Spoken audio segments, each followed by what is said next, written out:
We are live. This is Senate Finance. It is March 20th. And we are going to take up 127. That's 127. This is the last bill I think we need to get out of here except S65. I have asked PUC and other interested parties to see, as of last night, they could find a compromise that would move us forward.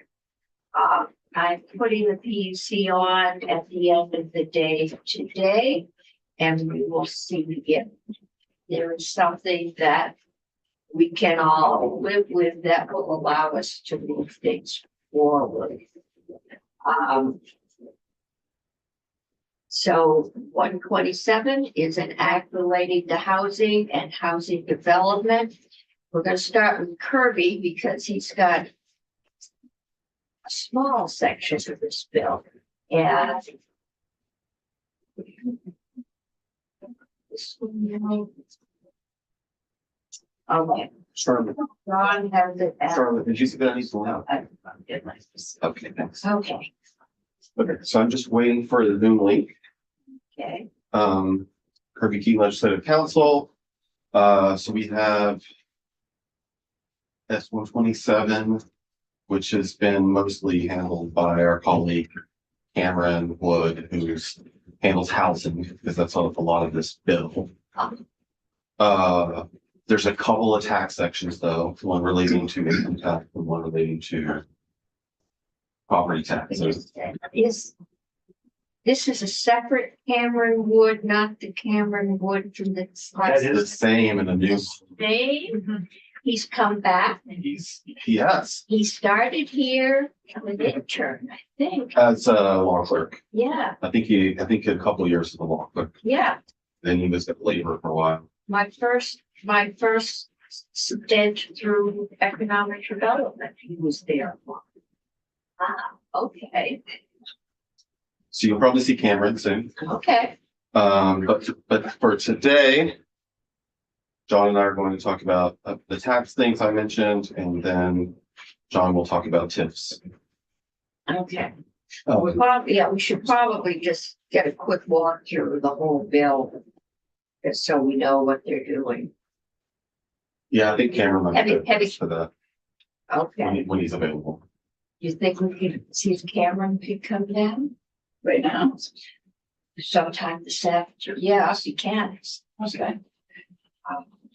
Because we should know what's in there, having been on that committee. There can be some very interesting things in there. Okay. I'll show you some of the very interesting things. Okay. Yeah, Cameron. So the first thing I have to show you is in section 18 of the bill. The tax stuff is at the end, near the end of the bill.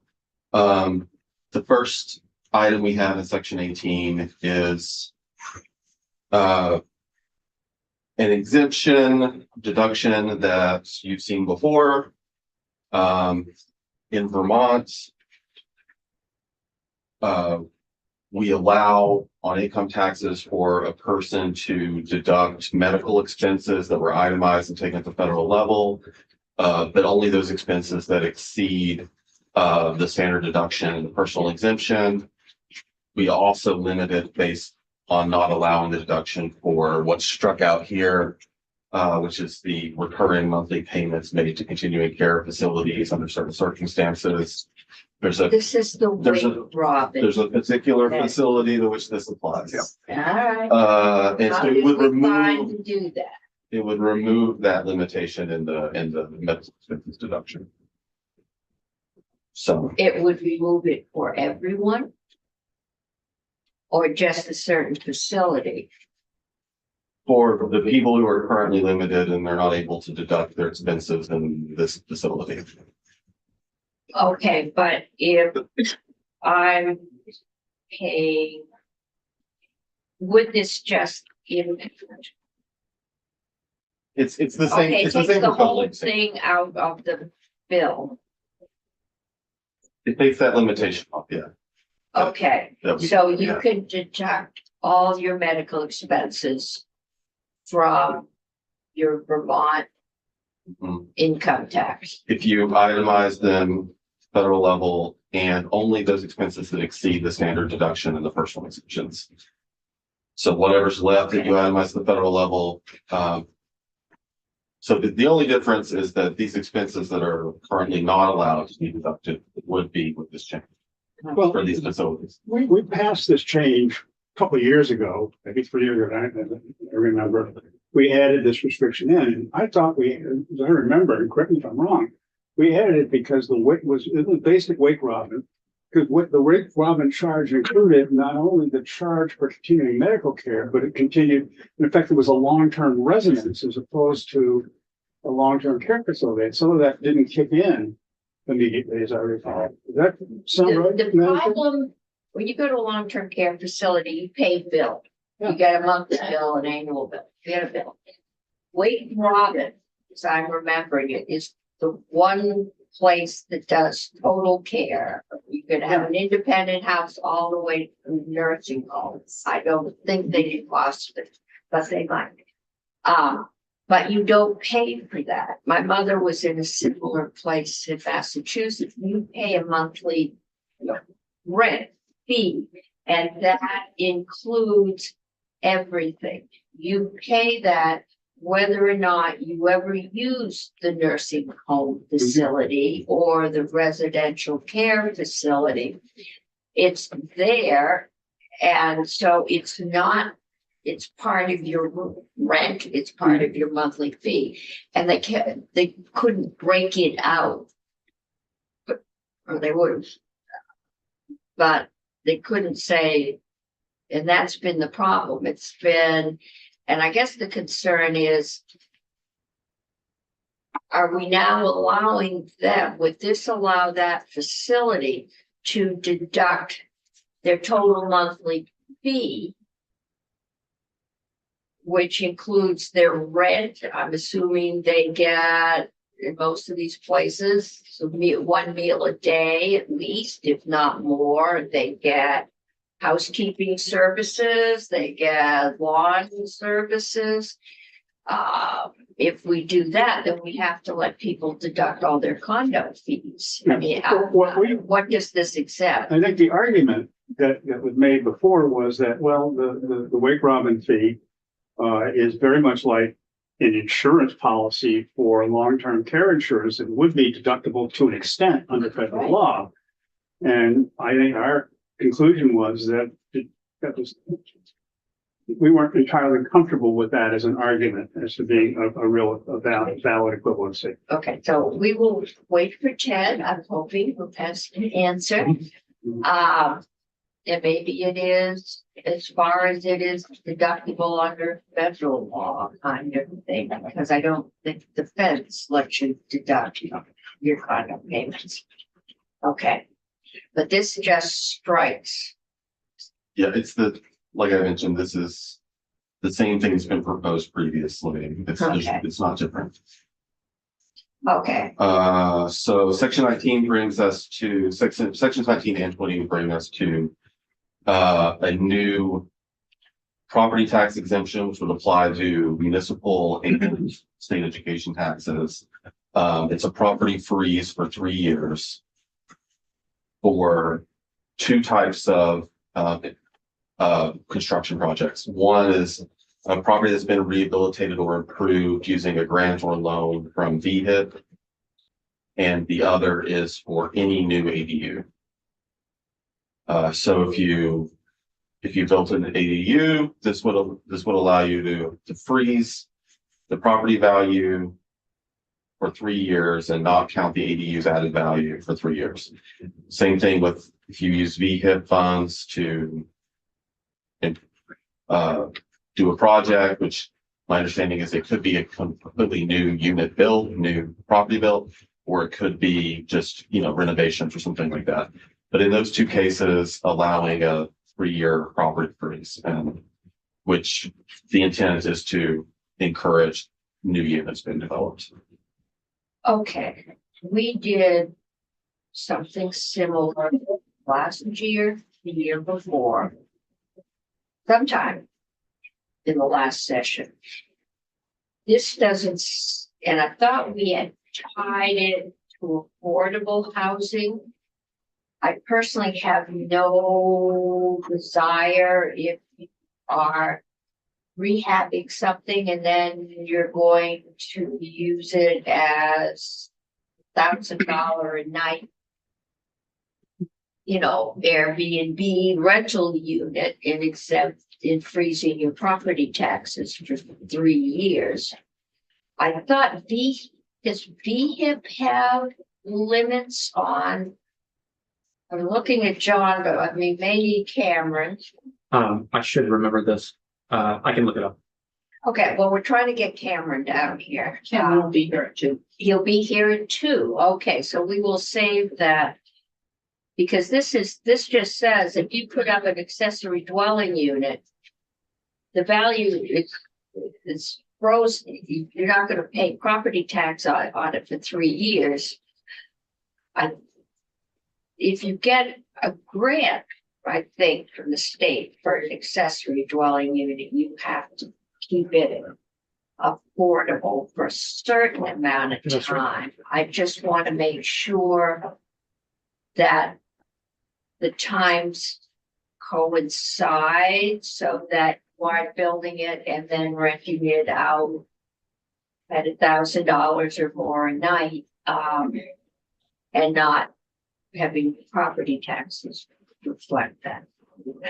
Okay, so we've got that question. Yeah, All right, and, and we'll see what the fiscal note says. I'd like to remind everyone that things are extremely fluid in Washington. And we may need every cent we have to stay afloat before we leave this year, so. Cautionary, but things that are coming back could make our homeless crisis look pretty small. Start to go. and so if you don't have any more questions about the tax parts, those are the 2 things that I have. Okay, so we're exempting accessory dwelling units and VHIP, which is the rehabilitation of non-code compliant, just abandoned vacant kinds of property, state grants. My understanding is this would be additional group of properties than what you mentioned last year. There was a property value freeze program that was passed. Did we limit that to floods last year? You limited it, as I recall, to counties that had experienced flooding. And I think it ended up just excluding like 3 counties, so still most of the state. Yeah, But there were other requirements, which I'm not going to be able to remember all the specifics, Yeah. but there were other requirements for that program. So this is a bit different. I mean, obviously, for the properties that would be able to use the other property freeze, then they probably would. So this would just be an additional. so it would freeze, i.e. less money coming into the ed fund. Because this is ed fund. And this is written, I believe one difference between that other program and this is that this is drafted to exempt municipal taxes, period. The other one, if I remember correctly, allowed municipalities the option. They did, and this exempts the city of Barry's property taxes. Yes. Considering they lost, I think it's 13% of their grand list or more in the flood, that might not sit. I mean, it wouldn't affect their current brand list. It would just affect the growth of it when there's new. Right, but they are working at a substantial deficit.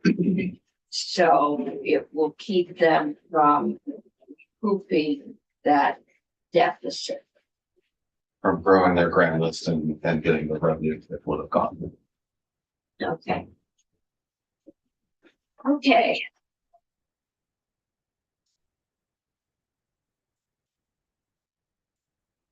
Ready for John and Tips? Okay, yeah. Move on. Dawn. And then when Cameron comes, we will have Cameron walk us through the whole bill, so you know the context that citizens here. Even if we don't have jurisdiction. But we should know what we're helping to do. Afternoon, everybody. John Gray, Office of Legislative Counsel, talking about the very exciting topic of tax increment financing. So if it is helpful, and I don't want to be patronizing to this group because I think that you guys do know, but if it is helpful to orient by describing TIF districts broadly, what's currently on the books, to then explain what's distinctive about this particular project-based approach to tax increment financing, I can do that. So really high level, TIF districts, the way that this works is a municipality decides to create a broad geographic district. It doesn't have to be that broad, but it's not just a particular parcel, it's a broad district in which projects can be pursued. The idea there is that municipalities will be funding infrastructural improvements, and to finance those particular projects, what they're doing is they're taking future property tax revenues that result from the growth in property value attributable to those improvements, under the idea that this will stimulate development throughout the broad district. And that wouldn't have happened in the absence of that infrastructural improvement. And from that growth in property taxes, you take the gap between the original taxable value of the district prior to any stimulated development. So at the time of the creation of the district, you take the gap between that and the new property values, and you can use that increment for a specified period to pay back the cost of financing. That's the way that it works. And for those programs, we're talking about 20-year retention period, and there's different percentage retention of the different kinds of property taxes. So you have your education property tax, which under existing law, you're retaining up to 70%. And you have your municipal property tax, and you're retaining no less than 85% of those revenues. There are timing things I can talk about, but that is the high level picture of TIF districts. Yes, Thank you, John, for that. Can you just rephrase that in a way that spells out the effect of TIF on education? Yes, so I will describe for you the theoretical justification for how TIF doesn't hurt the ed fund. The theoretical justification as to why TIF wouldn't hurt the ed fund is that if the property taxes remain the same over that period, in the absence of any development, then you're not giving up revenues, right? The property tax, if the property taxes would have been flat for that period, the duration of the incremental retention, then there's no effect on the ed fund funding. However, technicalities, you can talk about the way that property taxes are probably going to grow absent the development. But putting that aside, the way that this could affect the ed fund is that because you set original taxable value at that first period, any incidental growth that would have happened in the absence of that development is being retained by the municipality to go toward financing, and so it is not going to the ed fund. But the justification is that you are creating property taxes that wouldn't have existed in the absence of that. And so the argument from the side of proponents is that you're actually creating revenues that wouldn't have been there. And then, part of the question you would have there is how long is the retention period?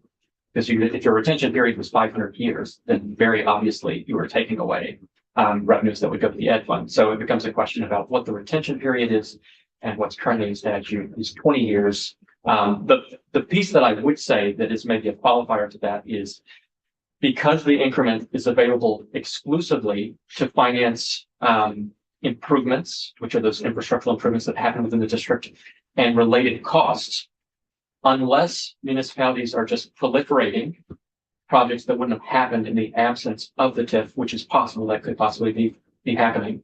The increment will only be made available to cover those financing costs, and any excess increment received. So imagine that theoretical 500-year period. You've already covered the cost of your financing. That excess increment is going to the ed fund and is going to the municipality. So there are some restrictions in place to ensure that you aren't just by happenstance picking up the increment that wouldn't have otherwise been there. But the empirical point I was trying to make is that municipalities may have an incentive to do projects within the district that they otherwise wouldn't have been pursuing, in which case you are losing those revenues. And then it becomes, that's the whole, to put it in the 2-word phrase that you hear so much in this context, that's what all this discussion about the but-for test is. Because the but-for test is asking whether the project would have happened in the absence of the tax increment financing. It wouldn't have happened without the tax increment financing. That kind of buttresses the argument that you are just increasing revenues. The other thing you get, this is one of the topics of my master's thesis, is that you get some control. Montpelier didn't get its parking garage with its TIF. Hampton Inn, I believe, backed out when it got appealed, and they just said, we're not waiting that long. There is a new motel going in up by the Quality Inn and the truck stop up there. I'm willing to bet it's probably in Hampton Inn. So the Ed Fund's gonna get its money. But the city of Montpelier is not getting any place for tourists to stay. Therefore, there's a major economic impact on the city. And we have said, as a matter of policy, we did not want to have these little 2 gas station, 2 motels at every exit on the interstate. That's been policy since I've been here. So it gives you, it's this, if you can fill your downtown stores with the kind of establishments you would like, you don't deal with and what happens when the adult bookstore comes in and we don't really want it downtown and you can't get rid of it. But these all started in the 60s, I think, when we had urban flight and everybody was going to the suburbs and our inner cities were crumbling. And you couldn't, it's the same reason we don't have any indebtedness in our schools, because you couldn't get the people of the entire city to vote to fix something that would only do 1 section. So you said, okay, we'll take, the city will put in the water, the sewer, the lights, the sidewalk, the additional policing, and then in return, X organization will put up a museum, a theater, a sports arena, and the money from that pays off the city cost to put in the improvements that allowed that to go there. What I had asked for, Bill, and this isn't mine, but we've been told time and again that the reason we're getting McMansions and not affordable housing is with the cost of labor and materials. A contractor can't afford to build a house that the average Vermont worker can afford to buy. So my thinking, and I'm not sure what's here, was that if we could allow the towns the ability to put in the infrastructure, be that water line, sewer lines, roads, that if you could remove that cost, then the developer hopefully could build a house that a worker, and I don't know what's in here, but my goal would be to make sure that there are guardrails up there, because I have no desire to help support the building of $500,000 houses. Yeah. I'm thinking more in the, be able to price it at $250 to $350 kind of thing, but we'll see. That's my bias out on the table. My bias is just, and I look forward to hearing your testimony, but is that our housing issue is more about NIMBYism and the litigious nature of our communities and society. So, but we have changed a lot of that. It made it a lot harder for towns to do that. That went through last year. And we are minus the share now. Okay, what is here? Go. So you can go, tell me how what I think I'm hoping is in this bill, is or isn't in this. So broadly, infrastructural improvements like roads, sewage and the like are available through TIF districts. So that's just the first point that I would make.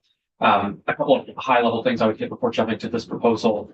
You guys will be familiar, but so it's the municipality that creates the district, right? It's a municipal district that you're creating, but we require approval from Vermont Economic Progress Council, VEPC, which is on the state throughout this, to actually approve the tax increment financing. Again, theoretical justification for this is you're taking that statewide property tax piece, so having a state entity ensure that that's approved. That's why that's there. For TIF districts, we have broad location criteria and project criteria that are meant to funnel funds toward particular kinds of projects, but they're broader kind of economic development, and they can occur in specified areas.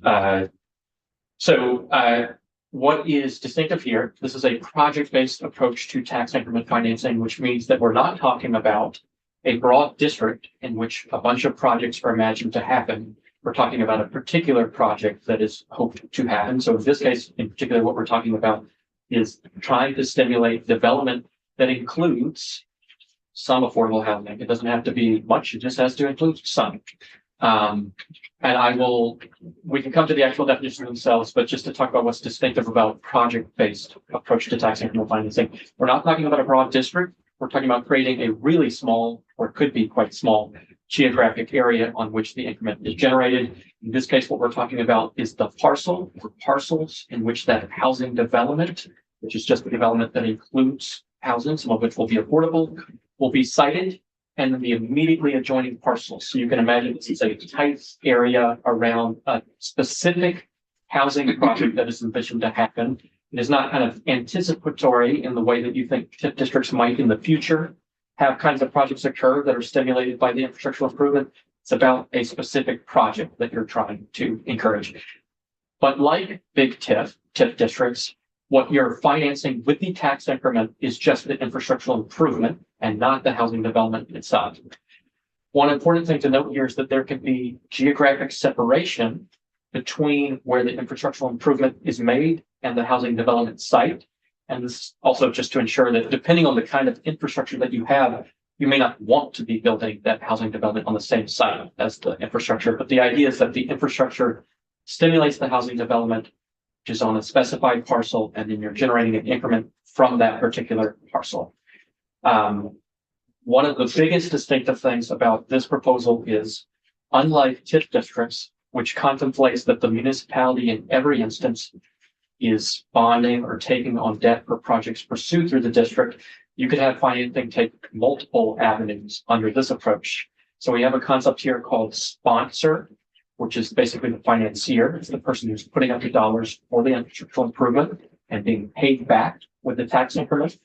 For this proposal, not only could the municipality bond after a public vote, also the developer who's pursuing that particular housing development could finance the project themselves, and they could be paid back with the tax increment, or if there was a relationship with some kind of third-party lending agency, which I think that particular part hasn't been fully resolved. I think they're envisioning a particular entity would play this role. But you could have a third-party entity take on the role of financing the project, and then they would be paid back with the concept of a sponsor is a really key distinctive piece of this proposal, and it's saying one of these three entities can finance the project. It doesn't just have to be the municipality. And what you'll see when we come to the draft is that there's going to be an agreement in place between the municipality, the sponsor, and the developer to ensure some safeguards in place. So high level, that is the concept, what's being pursued here. And now I can hopefully dive into the language. Yeah. Or what answer page questions. do you want? 28, I think. Yes. 28. All right. It's a while to get.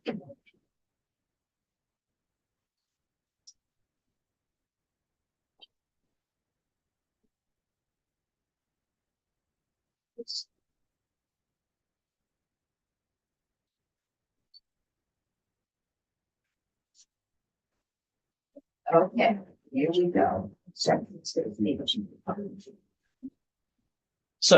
We're the definition section, so some of this isn't gonna coalesce until we come to the actual language, but I'm hopeful that the high level overview I gave will provide some context for what we're talking about, but I'll try to give some background as we come to terms. And if something just mirrors what is in place for TIF districts, I'm probably not gonna talk about it except to note that it is there. Affordable housing, this is distinct. This is a definition of affordable housing that is specific to this program. You could change the definition here if you wanted to use a different term for this. But the reason that we're talking about this term here is because the project criterion, the one project criterion you have to meet for this proposal, unlike the 3 of 5 that you can meet for TIF districts, is that you're creating a housing development that includes affordable housing. Again, of no specified percentage how much affordable housing. It just has to include some. That could be literally 1. So what does affordable housing mean here? For owner occupied housing, that the cost, actually for both owners and renters, that the annual cost doesn't exceed 30% of the gross annual income of a household at 150% of AMI. So that's the 3 categories that you'll see below. What I will call out as distinctive here, as against the definition of affordable housing that is plugged into TIF districts, is that that definition uses a 120% figure, which is obviously a harder target to meet. Right, because in this case, you can meet the target by having someone who has slightly more income, the housing be affordable to them. So this is a slightly easier definition of affordable housing to meet. Is the Yeah, this affordable is the traditional used means perpetually subsidized. Yes, this is not that, and I Not can. be, but this once, I mean, there was a time when towns did put in the water and sewer lines. The cost had made that prohibitive, or other people given property taxes will not vote to put in water and sewer for someone else. And in fact, your town will benefit because they'll have more students in their schools, which gets them more money.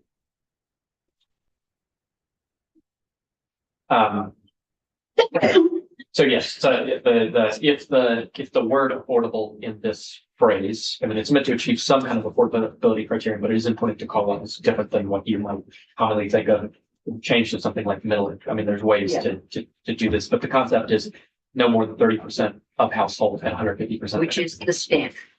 30% is the standard. 150 is not. That's a higher income.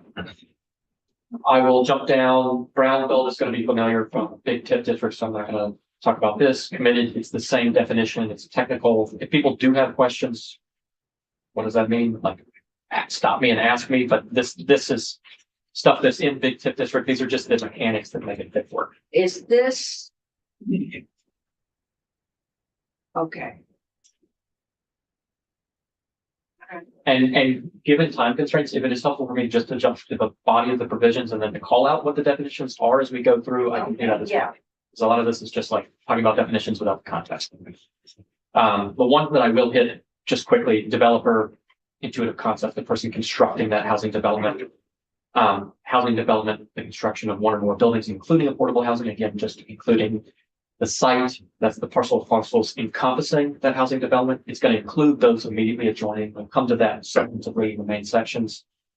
Housing infrastructure agreement, it's the agreement between the developer, sponsor, and the municipality to pursue these particular projects. This is the improvements authorized. I will call out some distinctive features of improvements here. Improvements is the term that we use to describe the infrastructure that is financed through tax increment financing in both this proposal and TIF districts. What's unique here is that we reference a public good rather than a public purpose. This is intended to be broader, and I think the particular reason that this language was included was to ensure that if the infrastructure was private at the end, that was permissible under this program. So it's not meant to impose a constraint that says the municipality will own that infrastructure that's developed. And a couple of unique pieces in the indicative list of examples of infrastructure that would be pursued. Digital infrastructure, so broadband and the like, public recreation, so trails, things of that sort.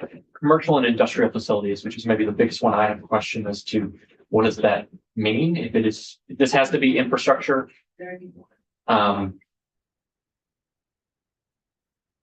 What about commercial and industrial? So the point I'm trying to make is we're talking about an indicative, this is a list of things that are infrastructure. And so I don't personally exactly know what commercial and industrial facilities are that are infrastructure, but to the extent that they are infrastructure, they would be permissible. Maybe if they are thinking about converting an old factory or mill or downtown block into housing. But so that is part of my point is if you converted that directly into housing, that's not infrastructure. Yeah, And the requirement is that it be infrastructure. So that's yeah, I mean, short of the purchase price of a big old building. But if there's a big old building, there should be infrastructure there unless it's really, really old and they didn't have indoor plumbing, but there should be water, some septic capacity there. Okay, so we'll look at. just want to call out, that's the thing. Yeah. And then the last one's here, flood remediation and mitigation. Which could be infrastructure. That's sort of, Yeah, all right. but just because there's so much technical stuff in here and there will not be enough time to hit it, I'm gonna skim over some things, but I can come back or answer questions for folks individually if you have, I'm happy Not to. today.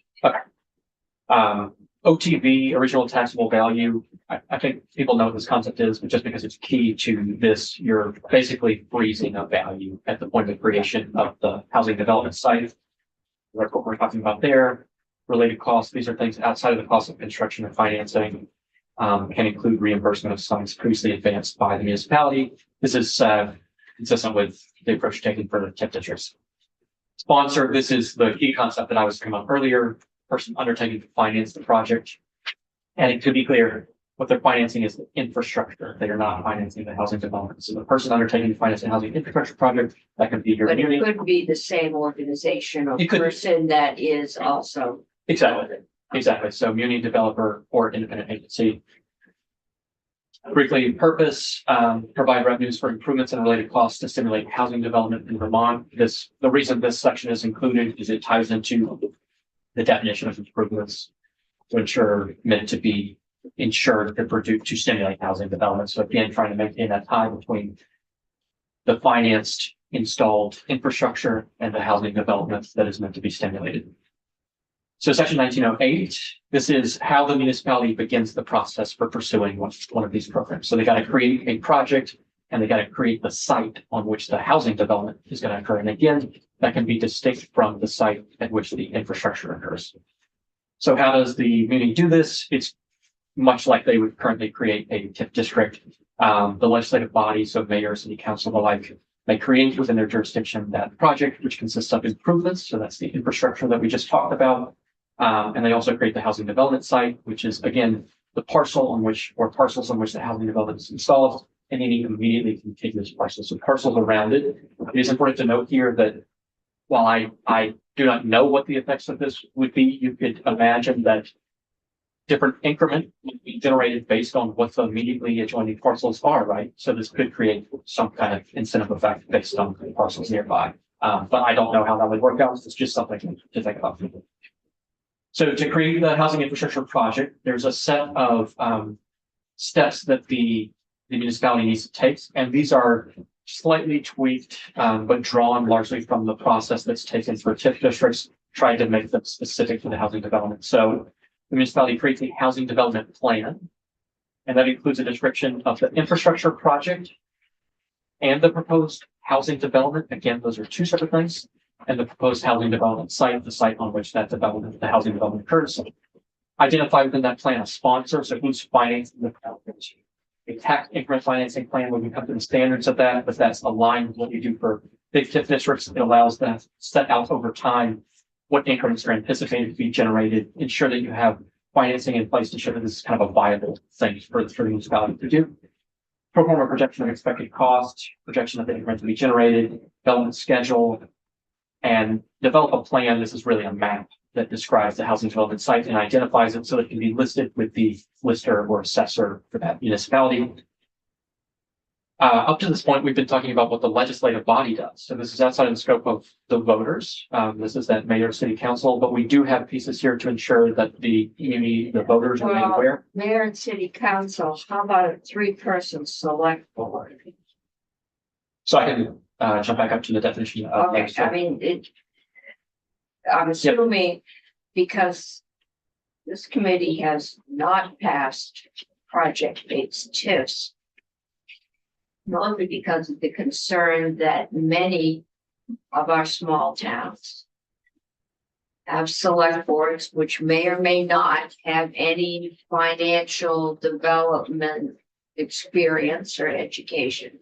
And they have no or minimal staff.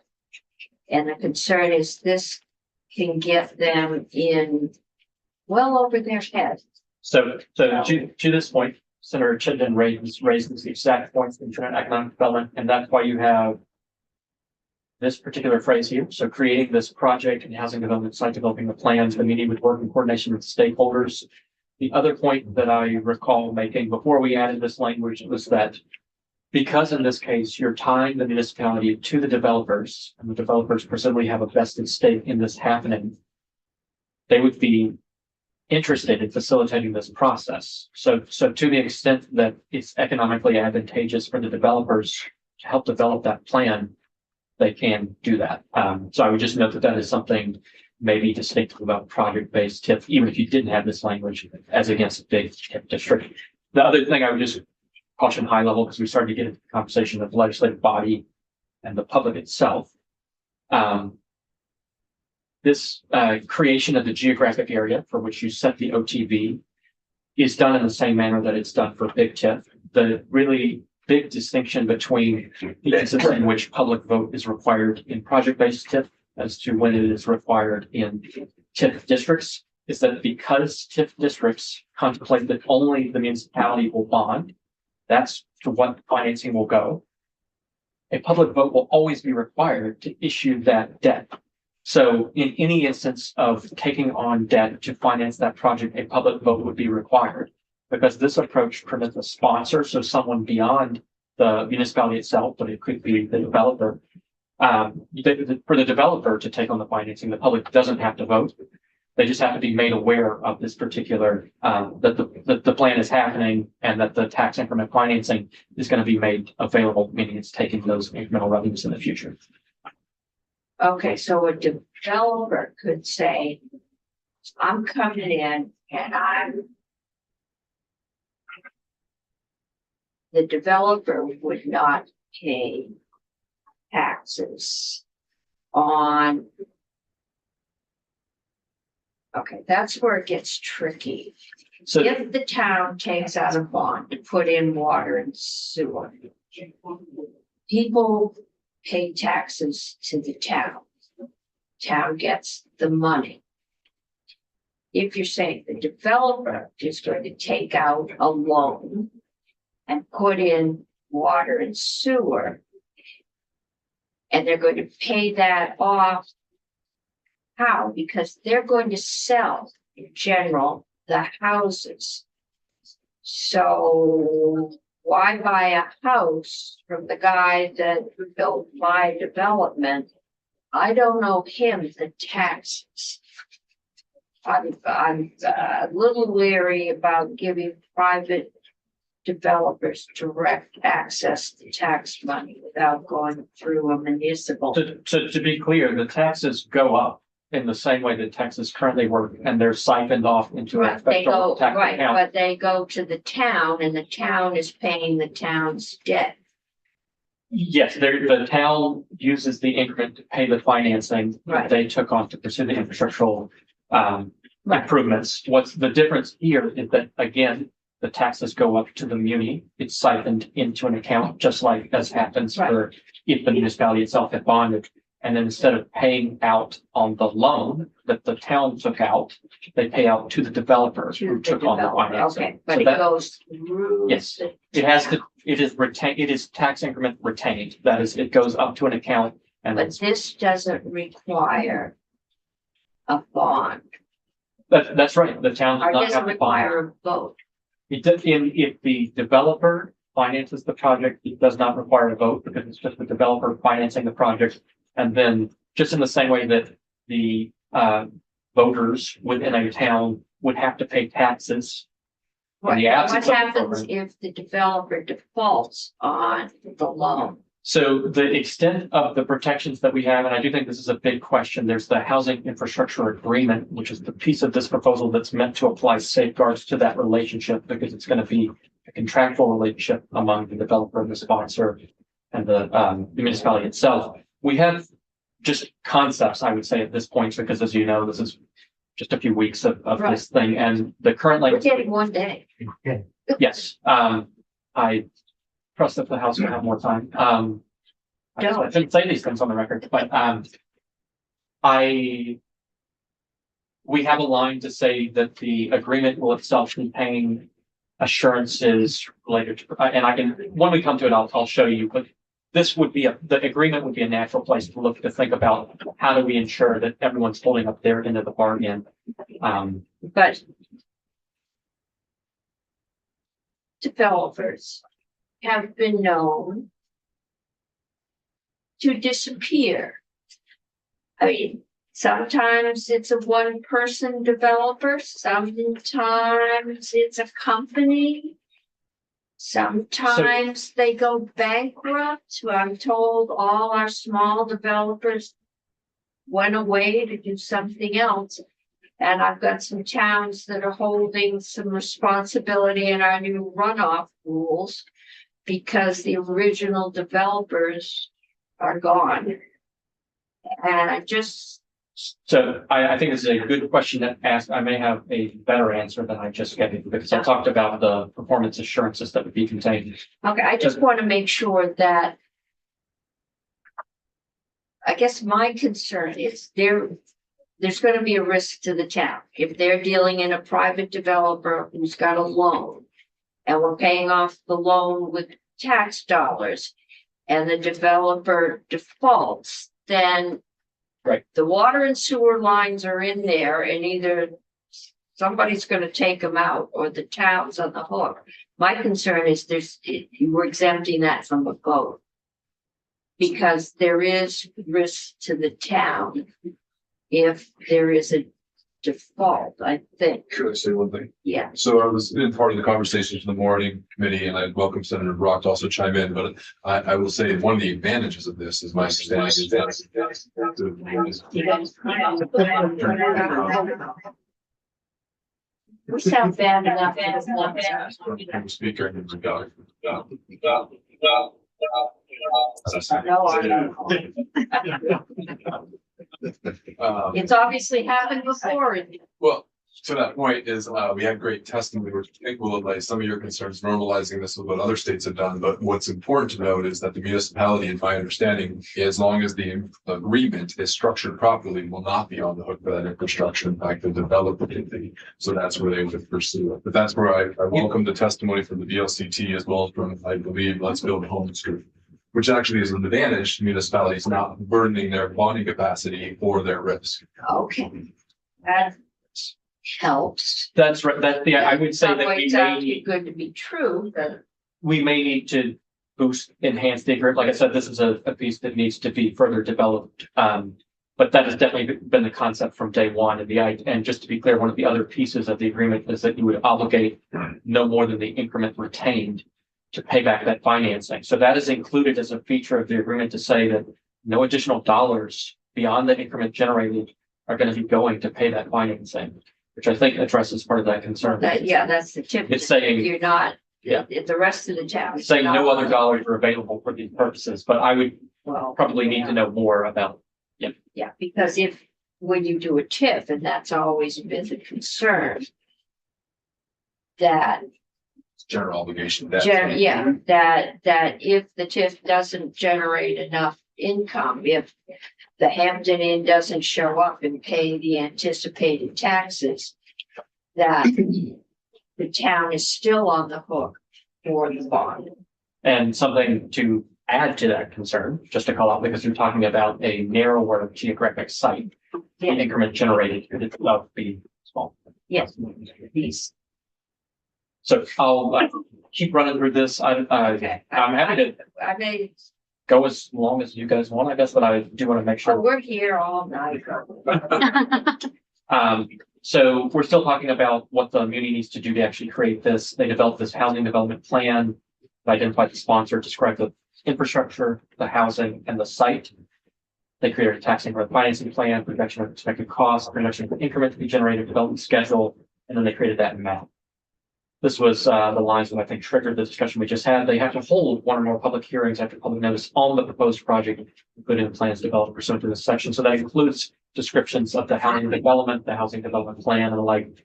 I would consider this, while you don't have a voting component of this, if you think that political pressure has any effect, this is a natural place where you look to that. And then, of course, this is what you need to do, create a geographic district, adopt by act of the legislative body that geographic plan, just so you have a designated area in which you're determining the OTB. Kind of technical stuff.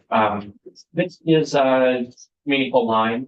Creation, of course, matters to half the thing, but creation also matters because it's tied to the trigger for retention of the increment and also tied to the debt incursion period, which you have a limited period in which you can incur debt to finance these particular projects. So in this case, creation of a housing development site occurs April 1 in the calendar year in which BEPC approves the use of tax increment financing. This is distinctive from what is done for TIF districts.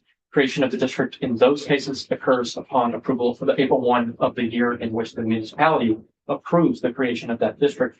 The reason conceptually for having a distinction between these two is that because the OTV is set at the time of creation, because you start that clock for debt incurred and you start the retention period, if you do it as exists for current TIF districts, if you create at the time of municipal approval, but you don't receive that's the approval for tax increment financing until the following year, you started your clock a year early and essentially you've lost the first year of that period. So that's the reason there's a distinction here.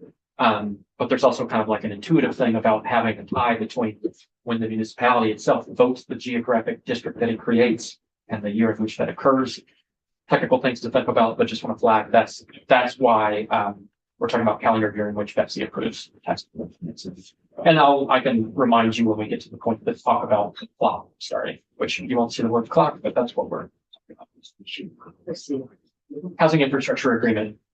So this is the contract governing the project here. And like I said, we just kind of have broad terms here that are meant to identify the agreement and give scope for contractual negotiation. But this might be a place that people develop new safeguards. So currently, the housing infrastructure agreement shall clearly identify the sponsor, so who's financing the infrastructure project, just the infrastructure. Clearly identify the developer and the housing development for the housing development site. These are the lines I was talking about before. Obligate the tax increments for not more than the financing and related costs for that infrastructure project. So the tax increments can't go to anything beyond that. And then providing for performance assurances to reasonably secure the obligations of all parties under the housing infrastructure agreement. This is the concept where I was talking about. This is trying to get at safeguards, but this may be for further decision. A municipality shall, again, we're trying to include public pieces of this, municipality shall provide notice of the terms of that agreement for the project to the legal voters of the municipality and provide the same information, and we'll come to 1910 AE, but basically trying to get information out the door to the voters, even if it's the legislative body that's created the area and is entering into this. There's nothing here. I'm coming out of a city that owns a country club that we were going to put housing on. We owned it for 7 or 8 years and there's no housing. They're still trying to get together a master plan for what they're going to do. The holdup is the cost of, even though there's a country club on it, it needs additional water and sewer. I believe they're looking at a TIF district. And this is a big city with a planning and a finance and all those other things. This could be a minimum of 2 or 3 units or a commercial. I'm thinking of the one town that wanted to do a project-based TIF to put in a septic system so their building in their downtown could open a restaurant or expand the seating from 2 to 4. And I assume if they put 2 apartments on the second floor, that they would qualify. If your question is, does the inclusion of a above restaurant unit meet the housing criterion, the Yes. project criterion for this? Assuming that was affordable, meaning the 150% AMI definition that we were speaking about earlier, then yes, is the answer to. that. Okay, my concern remains. You have small towns, you have a small select board with a varying degrees of experience and knowledge, and you have varying degrees of staff. About all I know every town has is a clerk, who is frequently the treasurer, and that's who minds the store. I want to make because there's nothing here that talks about a town plan that has a housing district in it. If there's no vote, then there's no town input. I'm just trying to make sure that there has been enough, because you do these things. And guess what? You find a spring in the middle of where you're gonna put your septic system, or you get ledge, and suddenly a project can become much more expensive. And I want to make sure we don't get people in over their heads, because Vepsi has been doing commercials development, and they're there to create jobs, and that's their expertise. Housing is new. Housing's come kind of, well, it's nice. So I want to make sure that we've got this kind of, so it succeeds. Yeah, Are you poking or Yeah, looking so- at that and pointing at Matt- something? So Madam Chair, I carried those concerns because those are from our discussions last year into this conversation. And I appreciated Jonathan highlighting that one very key language, because I keep thinking of, you were describing it, Westford. Westford has no administrative staff. They will build a country store with an apartment, but they didn't have enough sewer capacity. And now that country store couldn't let anybody live there. And now the country store has closed because they did not have the vehicle, the investment up, or the way to finance the sewer infrastructure that this would afford. So that small town was dominant in our conversations in the morning committee. to I actually create- drove through it. Yeah, so I just want you to know, that's where I think that language does allow for whatever entity that might be working with these small communities to serve as that stakeholder, to provide that capacity that those small towns just don't have. So it was big in my mind as well. Okay, because that one really wouldn't have a development. You'd have whoever owns the store. In this case, you would always have a developer, to be clear, but You would have to have a developer. Then we'll get, okay, keep my questions. All right, so we can jump to the project application. This is where your criteria are going to be contained. This is what Betsy is looking to determine whether or not they're going to improve tax increment financing. So this is a less intensive kind of application process than exists in Title 32 in existing law or districts. Fewer criteria that you have to meet, but model on the same thing. So community, upon approval of its legislative body, may apply to Betsy to use tax increment financing for the housing infrastructure project. Again, just infrastructure. Betsy may approve only applications meeting the process requirements, project criterion, and any of the location criteria. So that's different than in Big TIF. We have, I think I may be mixing up the categories, but I think we have 5 location criteria. You have to meet 3 of them, and then 2 of 3. I may have the word 3 of 5 project criteria, and then 2 of 3 location criteria. Here it's smaller numbers of criteria, and you meet, for location, you just meet 1. For project, it's just 1. So process requirements, you can think of these as things you would expect to happen that kind of necessarily need to have happened for this application to even come in. So did the muni create a project and housing development site pursuant to section 1911? So did they just follow the procedures that we just talked about, creating that plan and the like, creating a geographic map that is listed with the lister or assessor for the town? And then did they hold public forums for their account? Have they executed a housing infrastructure agreement for that project? Have their public hearings. Yep. Okay. And if the municipality is not that's just technical language, but ensuring that whoever is sponsoring the agreement is included in that agreement. And then did they approve or pledge to use incremental municipal tax revenues for the housing infrastructure projects in the proportion provided for municipal tax revenues that will come through later? I talked before about how for TIF districts, it's retaining up to 70% of education property tax increment, and that for municipalities, it's retaining no less than 85% of municipal property tax increments. The way that you think about this generally is that you're ensuring at least equal or greater municipal property tax effort with the increments. So if we're pulling away from the property taxes, the muni needs to be pulling away at least the same amount. So this is what this is trying to get at is the muni giving good faith effort with its own municipal property taxes and not just financing something using statewide property taxes. In this case, when we come to the figure, you're going to see 80, 100. So no more than 80% of the education property tax and less than 100. So full use of the municipal property tax increments. Project criteria. This we've hit a bunch of times throughout this discussion, but here you get to see the actual language. Betsy shall review a muni's housing infrastructure project application to determine whether the projected housing development includes affordable housing. Again, it's just includes, that can be 1 unit. Affordable housing is at 150% AMI figure, not 120 you may be accustomed to. So we have to 1 unit. Yep. And I want to put up my little prefab branch. And then I can put up how many mansions overlooking the lake. So, if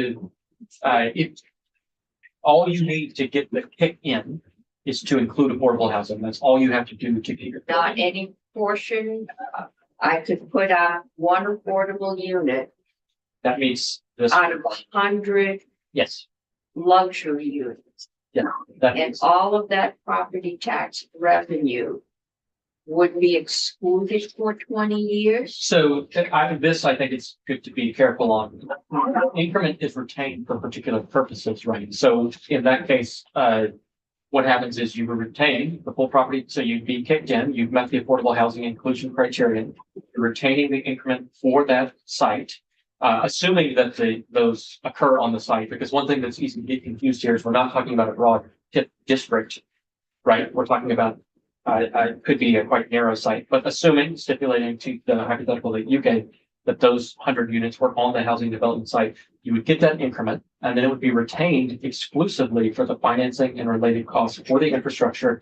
And to the extent that you had excess above that, it follows the traditional paths. So this is what's done for Okay, big. but I guess my problem is I am not interested in using tax dollars, property tax dollars, taking them out of the ed fund to subsidize cost of putting in $500,000 or $600,000 in units.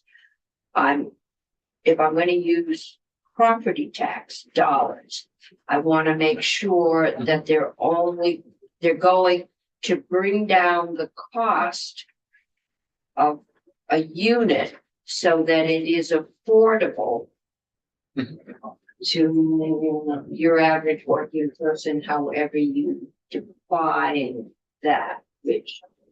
And so if I can put up 1 unit and then I put up 3 other high-end units, I'm not sure the ed fund should be paying the cost of that. So we did spend a lot of time in the morning committee on this, and we started with originally 50%, meeting that 150% AMI, and then we went to talk about 25%. There were voices on the committee that really want to see this as an economic development tool too. So we ran out of time with crossover, and I think I can carry that over from talking to Chair Clarkson, that we certainly think that this is worth more discussion to meet the right priorities. We landed on this language to keep this conversation going, that we want more housing. across the missing middle, across the entire aspect, and we want some of it to be affordable. But your point is a discussion that we had a lot of It's- at the time. What do we, if we want to invest general fund dollars, that's one thing. If we are foregoing revenue into the ed fund, that to me is something else, more serious. And my thought in this isn't just, it's not to make it cheaper to do bigger houses, it's to make it affordable, to do a basic house that you can get the cost that's affordable to your average person. And so how we tighten that up, I would like to see there be, So, I can see where you might need to do one or two bigger units when you're doing your planning. But, you know, in order to offset some, maybe to get the cost of the smaller units down. So I don't wanna constrict it so you can't do some creative financing. But I think I would like to see the majority of the units. I don't wanna see one unit just stuck there to get the tax financing. And then, you know, do several units that could have sold if you did. Would sell no matter what.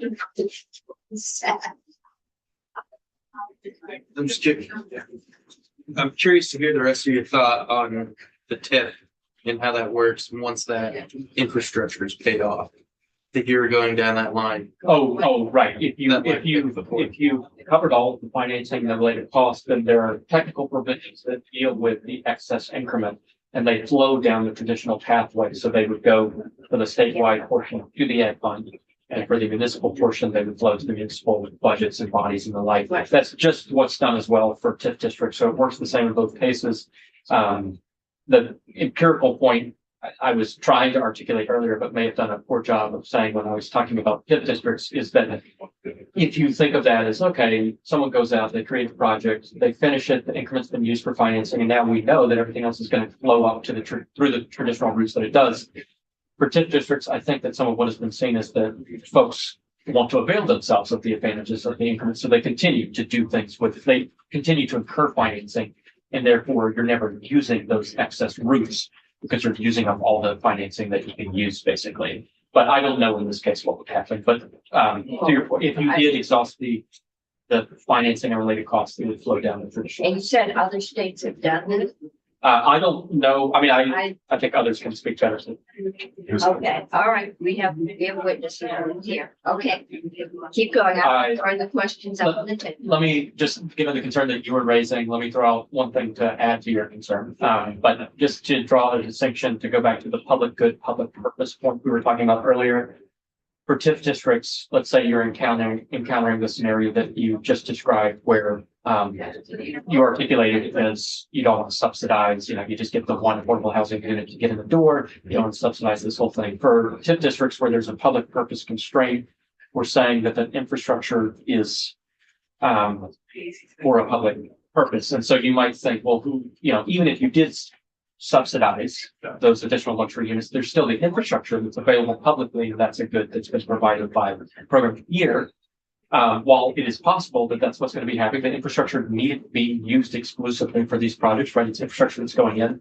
Conceivably, under this approach, you could have a kind of infrastructure that says like wastewater just for this particular development. You could have an infrastructural improvement that isn't providing a benefit beyond what it provides to that housing development. So I'm just throwing that out as it's a possibility. I'm not saying that that's what's going to happen. Under this program, the infrastructure is envisioned to be available, but it depends on what the infrastructural improvement is, right? So I just want to pop that out there. I can keep going though, unless. Okay, I'm just getting rid of that. It's in order to get through both this and S 65. So Your first responsibilities. Okay. let's see if I was gonna say, let's see if I can, because we've been talking thus far and we're about to get, I guess, into another big piece, where you can have a lot of discussion, although maybe less intuitive discussion in this particular room. Just, given expertise and the like, but we'll soon be to more technical sections where I don't expect as many questions or concerns, basically. So we did talk about the project criterion that, again, just for including affordable housing, location criterion. For VEPC to review that application to determine whether the housing development site is located within one of the following areas, and we have 3 here. And I'll talk about what these are. I will admit, I don't. These are the new maps that we Exactly. are developing, but do not necessarily this as the moment stuff. So area designated tier 1A or tier 1B, about Act 250, which I know literally nothing about, even though I sat in another conversation last year. But the thing that I wanted to call out is that it's area designated tier 1A or B, but as you know, those maps are being worked out, and so this is the proxy during the period until those maps are developed, or an area exempt from the provisions of that chapter. So that's your interim housing exemptions. If you want to know more about these, not me. Okay. Area designated tier 2 pursuant, starting at 250 again, and the proxy for the tier 2 until that's developed is area in which a housing development site is compatible with regional and town land use plans, as evidenced by a letter of support from the RPC for the municipality. I think that this was a similar approach as to what was taken for the, probably going to butcher the acronym, Community Revitalization something program. So there's a similar concept here. You're trying to have a proxy until the maps have been developed, basically. And then lastly, an existing settlement or an area within 1/2 mile of an existing settlement. I will just say what I know in brief from talking to Ellen, who would be the person to talk to about these particulars. Be quite broad, location eligibility, but I think some of you on the committee already know that for some. And just to be clear, this is where you could pursue these particular projects. It's not saying that there's going to be. We're not doing one of these here. Taxing, Financing.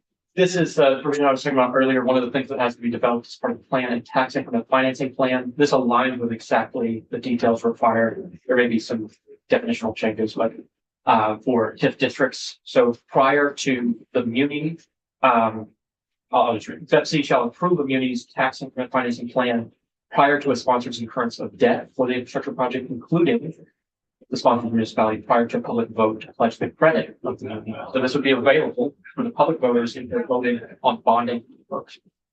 Okay. That plan is to include statement of costs, sources of revenues, estimates of assessed values, portions of those to be applied to the project, resulting increments, the amount of bonded indebtedness or other financing to be incurred, other sources of financing, anticipated revenues, and the duration of the financial plan. So again, consistent with TIF districts, this is ensuring that voters would have access to information so that they could make an informed choice about voting on bonding. So to bond, to take on debt, we have section 1910A here to authorize tax increment financing for the project-based approach here. A municipality approved for tax increment financing, so that's the VEPC approval that we just talked about, so it's only after they receive this tax increment financing approval by VEPC, meaning VEPC has checked over these details, can the muni then proceed to incurring indebtedness for the project. And again, that's like what's done for TIF districts. May incur indebtedness against revenues of the housing development site. So that's what we're talking about, OTV and the additional revenue generated above that. May incur indebtedness at any time during a period of up to 5 years following the creation of the housing development site. That is if you hear the words debt incursion period, that's what we're talking about. Up to 5 years for big TIF district, the periods that you have are, you have 5 years from creation. And then if you incur debt within that period, or you get a waiver extension from VEPC, you have an additional 5 years. So you could have 10 years, and I think it's quite common to get 10 and even extensions and the like, but I'm not the person to speak to that. In this case, debt incursion period is 5 years, and VEPC may extend it by up to 3 years. When I was talking earlier about what's important about creation, this is part of what I was talking about. If you tie creation to VEPC approval of the tax increment financing, you may have a later date that starts your debt incursion period. And if you tie it to where the municipality approves that, Okay. that geographic area. We really don't have anything until it's approved. Exactly. Yeah. Or the way you can think about it is all the munis actually done at this point is define the geographic area in which they anticipate things to happen. But it's Well, they don't meaningless. necessarily have a developer that they could say, this is where we would like to put housing. You approve it. At this point, we're going forward. We will do the tip there. But yeah, we'll have to go through this in a little more detail, I think. Because you've got two ways, two different groups that could be taking on the debt. And some get voted and some don't. And there is no, yeah, and interested in what that document looks like and Sure. who, is there a standard document? Who writes it? Does the town attorney, who may or may not know anything about this? I mean, if you, the town attorney in some of these towns, you may never have done land use. Yep. And it should be clear, you guys are creating you get to say what that looks like, so. That's too much. Sure, that's what we're looking at this, yeah. Fine. If no debt incurred, the development site terminates, so I shouldn't say it just expires if you're not availing yourself of it. Yep. Each instance of borrowing by a municipality, not developer or like, to finance or otherwise pay for the infrastructure project shall occur only after the legal voters by majority vote, authorize the legislative body to pledge the credit. So again, each instance of borrowing by the muni to finance the project would require a public vote. Any indebtedness incurred may be retired over any period. Again, we're talking about, these are provisions consistent with what's done currently for TIF districts. And then that, much like we just talked about above, housing development site continues until all indebtedness is retired, or if you didn't do anything, you didn't avail yourself of the advantage of the project 5 years following creation of that development site, although you could have received an extension from that. Okay, and you can only retain the amount needed. We'll come to that. Okay, Legislative bodies shall provide information to the public prior to that vote on the debt. So we talked a little bit about this. That'll include the amount and types of debt, related costs, terms of the debt, the infrastructure project to be financed. Again, just the infrastructure, we're not talking about the housing development itself. Housing development projected to occur, so they're knowing why this is being pursued. And notice that if the tax increment received is insufficient to pay that financing, the municipality is liable for the full payment of that principal and interest for the term of the indebtedness. Again, consistent with Big TIF, we're just saying, if it didn't work out, you're still on the hook. It doesn't, you don't escape just because the increment is insufficient. Some technical provisions here, interfund loans, if you have accounts within the muni from which you're transferring, those must include documentation of terms and conditions of the loans. No interest will be charged if you're using that.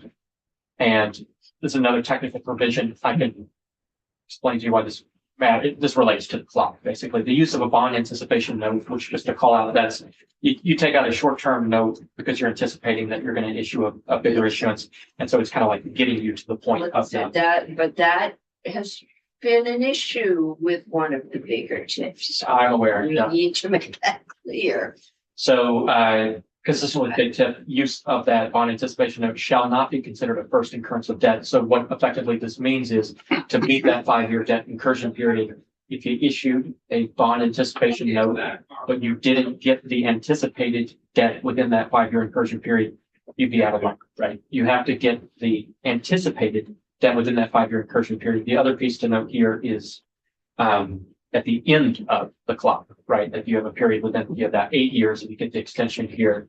If you do a bond anticipation note at the end of the 8 years, but you don't get the anticipated note within the 8-year clock, you're outside of the clock. So what this is talking about when it says bond anticipation note shall not be considered first incurrence, it's just saying the bond anticipation note doesn't satisfy the requirement for the initial piece and also the trigger of the clock for retaining the increment. The increment clock begins with the first debt issued, and in bond anticipation note, what this says is that will not trigger When you your. take out the loan, you may take out a bond anticipation loan to cover the cost of maybe consultants or an accountant or whatever the town needs, depending on what they have as in-house staff. Mhm. to do what needs to be done. Okay. And so this reminds me of a point in the definitions that I skipped over, which is that improvements, we talked about the infrastructure that is pursued through a particular project. Improvements is actually dual pronged. So there's a piece that talks about just the infrastructure. And then there's a second piece that a lay reader might ask, why is this included in the improvement section, that speaks to paying, and actually I have to put mine here, the funding of debt service interest payments for a time limited period. And so you can include in your financing money that you're going to need upfront before the increment generated is sufficient to cover your costs. So basically your financing would include initial costs that you might not have sufficient income for. This is something that's done for big TIF districts. And in that case, I think it's up to 2 years. You can do this for this proposal because you have a smaller site. We're talking about 4 years, but just something that's reminding me of. So, fun stuff. Original taxable value taxing. A lot of this is going to, for folks who read the green books, which maybe, I don't know who reads the green books. But for those that do, a lot of this language will look familiar, but has been restructured to include in, I hope. It's about the background growth and the original taxable value and the adjustment. So that if major company, so I don't know, I hope so. Okay. Yes, I So- don't know what we're getting today. Technical provisions here just to say how OPB is certified. So as of the date of creation, which we talked about before, type of FCC approvals, lister or assessor shall certify the original taxable value of OTB. It shall certify to the legislative body in each year thereafter the amount by which the total valuation of all taxable real property within that development site has increased or decreased relative to the original taxable value. That's your increment. That's your increment, the extent to which you've increased from the OTB. Annually throughout the life of the site, the lister shall include not more than the original taxable value of the real property in the assessed valuation. So this is how they determine the rates. When they're calculating rates to fund their own budgets and the like, they're only including the OTB in that to ensure that the amount they're picking up for their budgets is sufficient, because the other amount is being retained, right? So this is a technical provision. Every other tax, treasurer shall extend all rates against the entire assessed valuation. So this is just saying, to ensure you're picking up the municipal budgets, you're pretending as if you're only taxing on the original value, but you're actually, you're doing it against the full assessed value. That's the input that you're getting. Well, the And money again, we're gonna get to spend at the municipal level is. of that, Of that, yeah. yeah, for the retention, all of that is going to financing under this proposal, consistent with the technical provisions for TIF districts. Annually throughout the life of the housing development site, a muni shall remit not less than the aggregate education property tax due on the OTV to the ed fund. The reason you have to include a provision like this, years ago there was not a provision like this, is in the absence of this, if your assessed valuation following creation of the district, when the OTV set decreases and your negative increment, basically, you send less to the ed fund was the question. And what this says is no, you sent just as much as you would have sent had you not pursued this particular project. So in any case, the ed fund is meant to receive the full tax on the original taxable value. That's the idea. And this is what's done for TIF districts. Annually throughout the life of the site, municipality holds apart rather than remitting. And you're speaking to this piece earlier that the municipality is holding these pieces. That proportion of all taxes paid that year within the housing development site, but the excess is to the total assessed valuation. That's your tax increment. It's only used for financing and related costs. When you come to the percentages, that this is saying that not more than the percentages specified and committed for payment shall be segregated in that account. So a special account for your increment, and in its official books and records until all capital indebtedness for the project has been fully paid. Once that's reported, everything goes back to normal, right? So the final payment shall be reported. You shall thereafter include the entire assessed valuation of the site in the assessed valuation upon which those rates are computed and extended. And thereafter, no taxes for the site are deposited in the financing account. They go their normal routes had you not done this. This is purely technical. So just ensuring that taxes are treated under this chapter and not dealt with separately in 32. And again, this is consistent with what's done for the So state the districts. retention period is Yes. generally 20 years, which is generally the life of the bond. This is, I assume, 20. it is no greater than 20. Yeah, up to 20 years. Yeah, Yep. if you're only doing one house, which I have some concern about, it probably shouldn't take you 20 years. Yes, although I'm guessing that I'll let others articulate, but I'm guessing that economically it doesn't make a lot of sense for someone to just, I would hope so, but creative things have happened. Okay, I So, want to see somebody build a Mara house. Even though Sure. that would have been nice, but. Okay, so uses of the tax increments, starting in section 1910C. I realize I haven't been calling out page numbers. I'm sorry, we're on page 41. Muni may apply tax increments retained, debt incurred within the period, so it has to be within the debt incursion period. That's for 5 plus potentially 3 more. Related costs into the direct payment of the cost of a housing infrastructure project. The last section here is meant to say that you could use, if it was advantageous for you to just send it outright and not take on financing, you just want to pay directly with the increment, you could do that. And that is permissible for TIF districts. Any direct payment shall be subject to the same public vote provisions, however, so there is a public vote required for this particular piece. Education property tax increment, up to 80% as compared against 70%, which is what's done for TIF districts. Up to 80% of the education property tax increment may be retained for up to 20 years. That's your retention period, unlike TIF districts, beginning the first year in which debt is incurred for the housing infrastructure project. So when I talked earlier about the significance of bond anticipation note, this is another. 80% of the increased value. Yes, it's just talking about the increment, which is that is Yes, above so OTB. Ed funds will be making an additional 20%. Yes, so that's correct, is that during that period, it's not as if the full value that is increased is siphoned off. You would 20% would go to the end. Potentially more, but I'm guessing folks would want to use the 80%. So technical provisions upon incurring that post debt, they need to notify tax and BEPC so that they know the retention clock has started that 20-year period. For the municipal increment, not less than 100%. So all of that excess above the OTB of the municipal property tax that be retained, and again, starting the same period. And these are the provisions we were talking about earlier. What happens if you've covered your costs of financing, excess tax increment?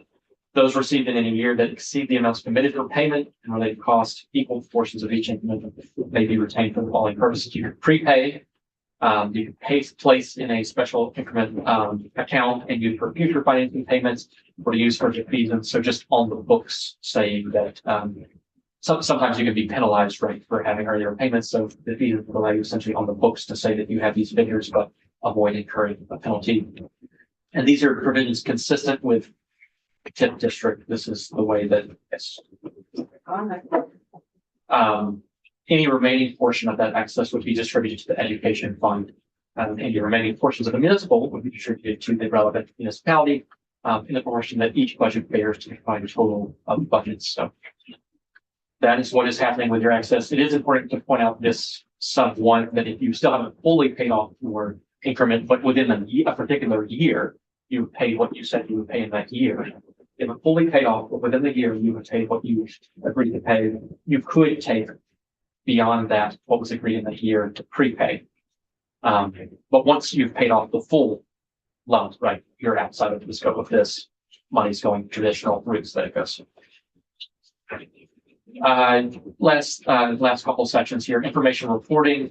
A municipality with an active housing infrastructure project shall develop a system for that project to identify, collect, and maintain all data and information necessary to fulfill reporting requirements, provide timely notification to tax and BEPC of any debt, public vote, or vote by the municipal legislative body immediately following that occurrence or public vote on a form prescribed by BEPC, including notices of those minutes, vote tally, and copy of the information that was required to go out to the voters. So descriptions of the project, the debt terms, extent of the financing plan, and annually on or before February 15th, submit on a form, and this is creating a path for the information to be reported to you guys. So, would submit on a form prescribed by VEPC, an annual report to VEPC and tax, including the information above, and information required for auditing and anything that the council or tax feels important for their report, which is what I just raised, that before April 1, VEPC and taxes shall submit a report to committees of jurisdiction, so city committees on economic development, housing and urban affairs, and on finance, and house committees on commerce and economic development, and ways and means. Everyone's gonna record it. Yes. Okay. I'm watching the clock. In Muni going up to the relevant bodies, tax and VEPC, and then those folks collating the information basically and coming with a package of information that describes for each of these housing infrastructure projects, approval, description of the project, the scope and value of those improvements, developments in that housing development site. So you can check in on housing, including the number of housing units created, something distinctive here to this report. Somebody not here. Somebody has their mic and speaker on. I'm turning it off right now and I apologize.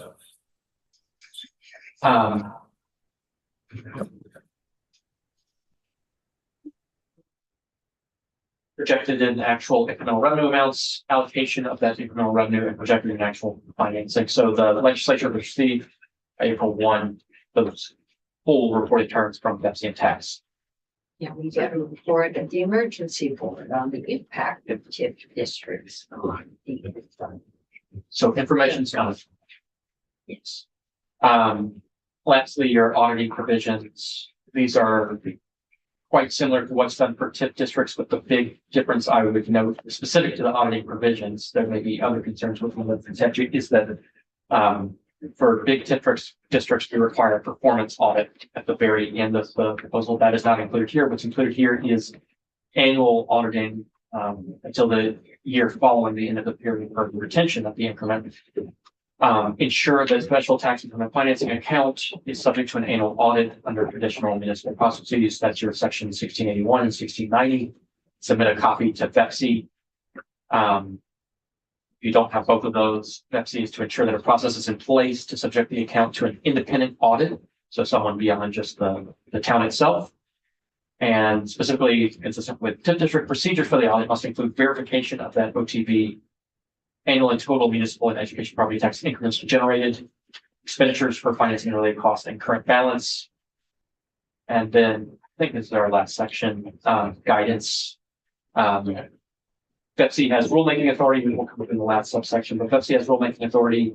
This is quite aligned with TIF district. Secretary of Commerce and Community Development may issue decisions to a muni on questions regarding project statutes, rules, and the like. Any non-compliance identified in audit reports, VEPC to repair recommendations for that secretary prior to any decision that's issued under sub A. So the council makes hear those recommendations, relying on commission of taxes, the AG and the state treasurer, and would provide a municipality reasonable opportunity to submit written information to support itself. Secretary will review those recommendations and issue a final written decision within a timely period, 60 days here following receipt. And the secretary may permit an appeal, be taken to Superior Court. And let's say again, as I said before, VEPC may adopt rules that are reasonably necessary to implement this subchapter. You're going to need to build out exactly.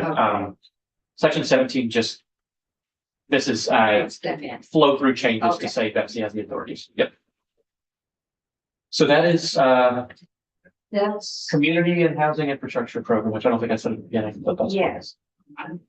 And Cameron is, we can getting back maybe. no, I don't know how we're going to get through.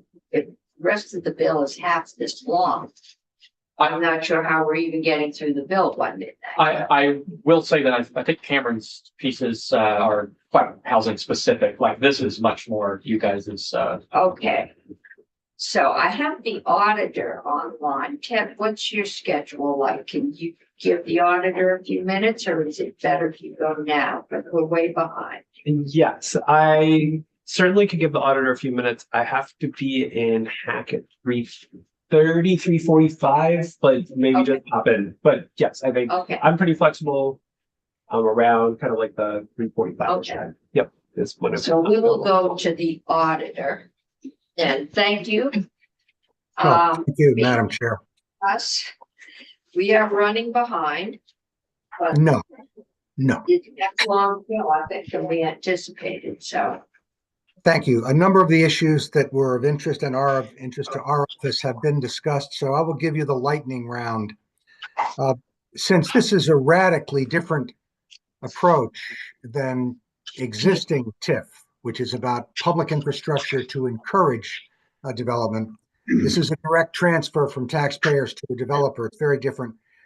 You heard Ted, I think, mention that there's no but for. To me, what would be most important is a means test. It's one thing to say, as we all, I think, understand, that the cost of housing has gone up. That's a given. The question for a town and VEPSI is, to what extent does this developer need a public subsidy for this project? And you don't know that. You have no idea. So I would encourage you to think about requiring VEPSI to request and obtain some information from the developer to document the need and the extent of the need. There are some financial risks that were mentioned, one of which was not. It's my understanding that tax-free municipal bonds can only be used for publicly owned property. And if a town is transferring property tax revenue to a developer, there might be some financing increases. They might not be able to get tax-free rates. And furthermore, Madam Chair, as you mentioned earlier, you were concerned about whether there would be a vote. I don't know the answer to the question, but it would be interesting to have Ledge Council address the issue of, can a town dedicate these monies to a developer without a vote of the people? I don't know the answer. With regard to affordability, I too share some of the concerns. I think there are some risks, and just for the sake of this conversation, the document says 150% of median income. By definition, median is the midpoint. So if we're talking about the missing middle, 150 is quite a ways from the middle. So something to think about, as has already been discussed. There is no, as you pointed out, Madam Chair, there is no requirement for a specific number or percentage of affordable units. It could be limited to one.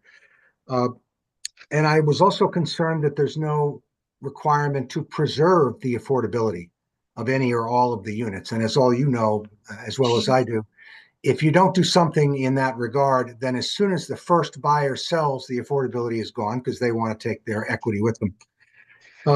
The other issue related is C&I, commercial and industrial. The earlier draft I saw limited commercial and industrial to 50%, and that has been removed, but it doesn't say anything about how much C&I can be in it. We heard the sort of idyllic question of, the country store and the apartment on top, and that's fair enough, but this bill as written would allow virtually any amount of commercial and industrial development the developer thought was profitable. The fiscal impacts of this, as I think JFO noted, are completely unknown. That's a challenge. If I were in your chair, I would be scratching my head. The cost to the Ed Fund already is about $7 million a year. Now, there are those who would say, but that's okay because we're going to get it back down the road. Well, as JFO has, I think, well described, that assumes, there is a flawed assumption at the basis of this whole thing, and that is that the OTV, the original taxable value of a district and now of one property, would be flat for 20 years. And the evidence shows clearly that that is not true.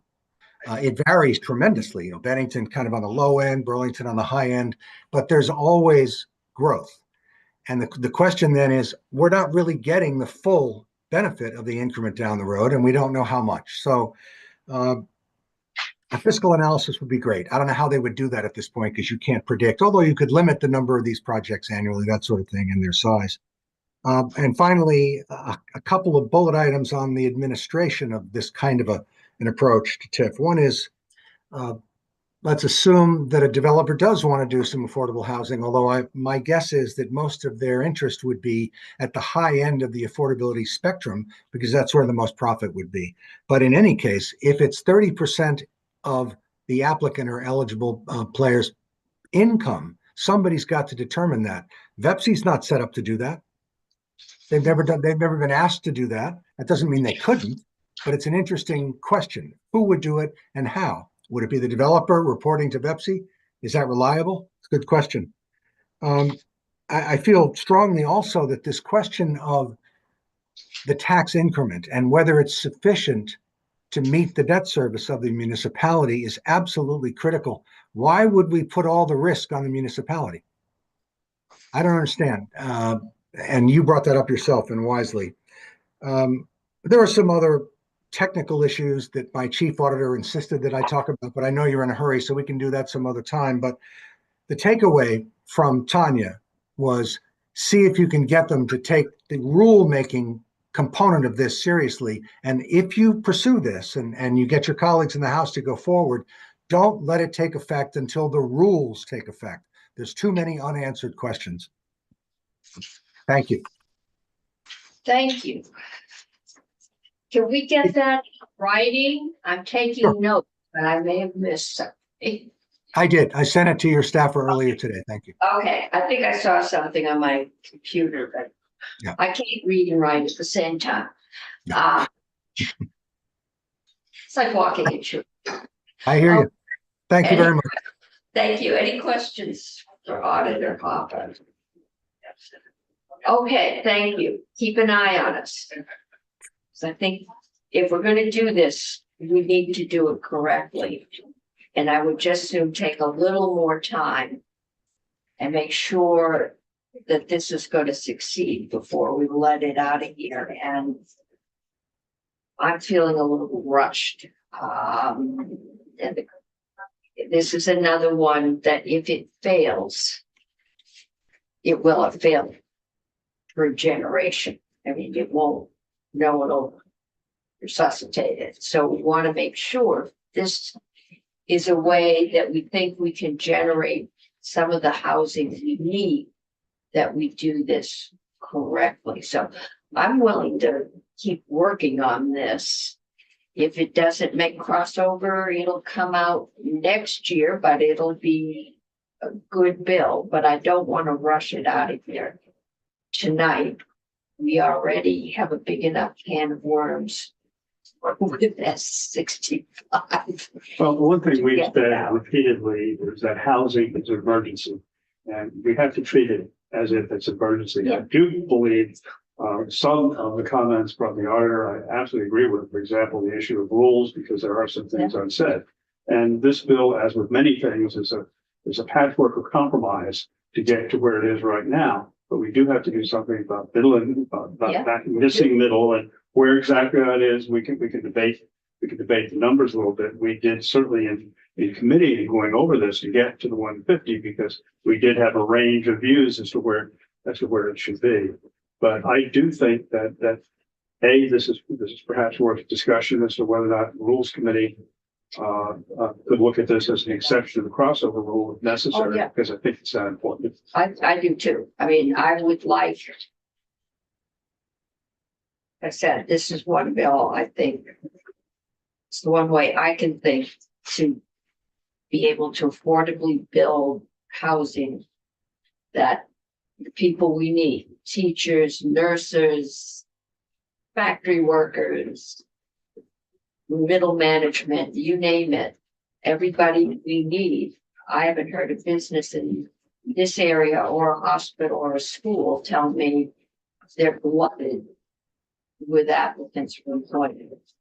And of course, before this is something that has to be voted by the municipalities involved, and some of the already raised are valid issues, but to be presented to the taxpayers. Taxpayers have to make decisions as to how much risk, if any, they're willing to assume. That's how that's dealt with. But I do believe the issue of having the rules defined so that we have a better understanding of what's going on before it goes. That Yeah, makes sense. I want to make sure they know.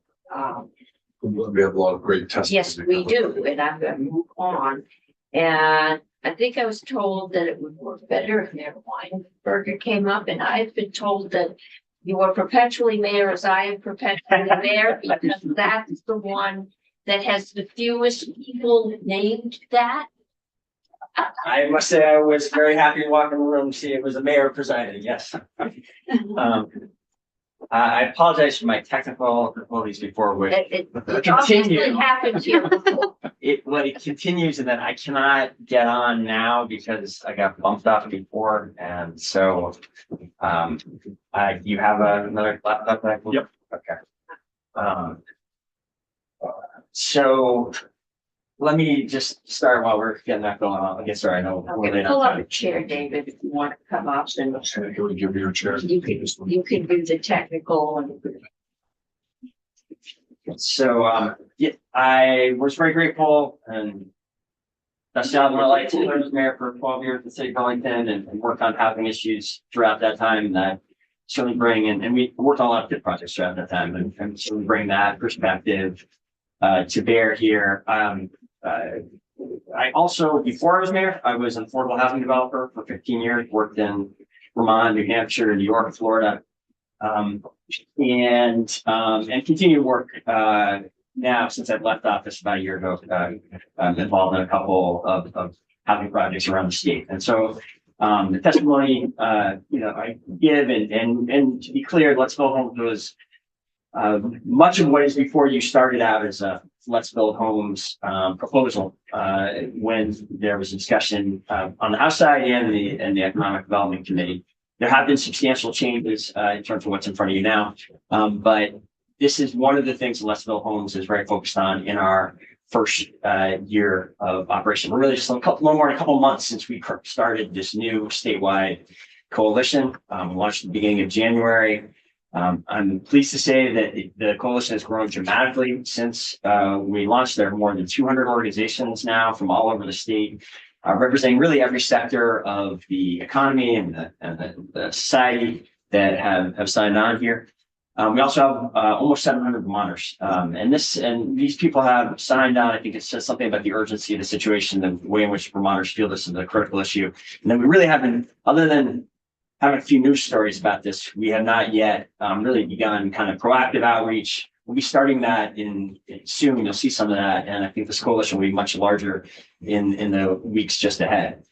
One thing that's different about the Let's Build, one thing that's different about the Let's Build Homes Coalition, I've already said, it's a big, robust coalition. It includes the affordable housing groups that have traditionally done so much great housing work in this state, but it also includes businesses, employers, it includes hospitals, it includes educational institutions, it includes groups representing older folks. AARP is an enthusiastic member, as is VPOP, Vermonters for People Learning in Places, which is a Chittenden County, bunch of young people basically that care deeply about this. Active transportation folks, Vermont professionals of color. It is a large and growing group. Another thing that is different and this goes directly to a bunch of the conversation that's happened already, and one of the provisions that I think has provoked much of this discussion is, it is our belief that the problem we are facing is a lack of supply. We do not have enough homes to serve the people of Vermont that want to live here. We believe that lack of homes, that scarcity, if you will, is what is driving as increased competition, and that increased competition cutthroat competition drives up the cost of homes throughout the market. Thus, I think that explains, if you understand the affordability challenge that way, I think it goes a long way to explaining why what Vermont has done so well and what we have had great nonprofits leading of building permanently affordable housing at deeply subsidized rates, why that has been insufficient to fully address our affordability issue. We again have those nonprofit groups as part of this coalition, and we believe in public investment in housing subsidies to continue to be able to, clearly there are individuals and there are groups in our society that are going to need that kind of help from government to succeed. We should keep doing that, and this coalition is for that. We've weighed in on the Budget Adjustment Act, and we're weighing in on the budget as well. In addition, we are focused on this infrastructure issue, which of course I'm going to talk much more about.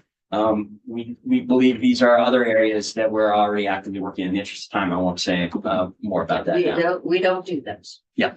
I want to be clear why we are so focused on the infrastructure costs. Which certainly in my experience, Mayor, I don't know if you saw it this way. when you were in office, so many of the worthy projects that came forward and that we wanted to see get built. Even in Burlington, where I would argue we have some of the best public infrastructure in the state, in almost every case, if you were going to build a significant number of new homes, there needed to be a substantial upgrade of the public infrastructure. And that was expensive. That is not the only cost issue that builders are facing right now. I do think it is unfortunate that that something of a consensus that has emerged, that we have a supply problem and that we need to do something at a moment when it is historically hard to build homes because of high interest rates and high construction costs, particularly since the pandemic. This is a cost driver that we can do something about, and we can do something about it without you guys needing to write a big check from this building, without municipalities needing to write a big check, without, but for, in a very kind of attenuated way that I think we've had some debates with the auditor about, really existing taxpayers do not pay this. This is the way, especially the way we have proposed it with this project base, is really the project self-fund, but they do it through the new property taxes that they're paying. That is what is paying off this debt, not other taxpayers. We know that infrastructure is a problem. I think you're going to have testimony later from the Vermont League of Cities and Towns, and they have much more on this. But suffice it to say, there's very limited public infrastructure in Vermont. There are enormous estimates on the unmet need for public infrastructure.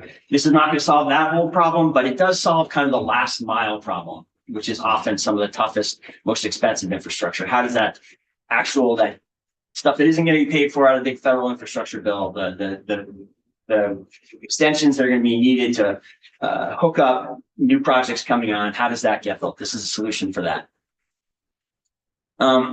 These are not necessarily rural communities. East Montpelier does not have public water or sewer. And it has stopped several very desirable, including a senior citizen apartment.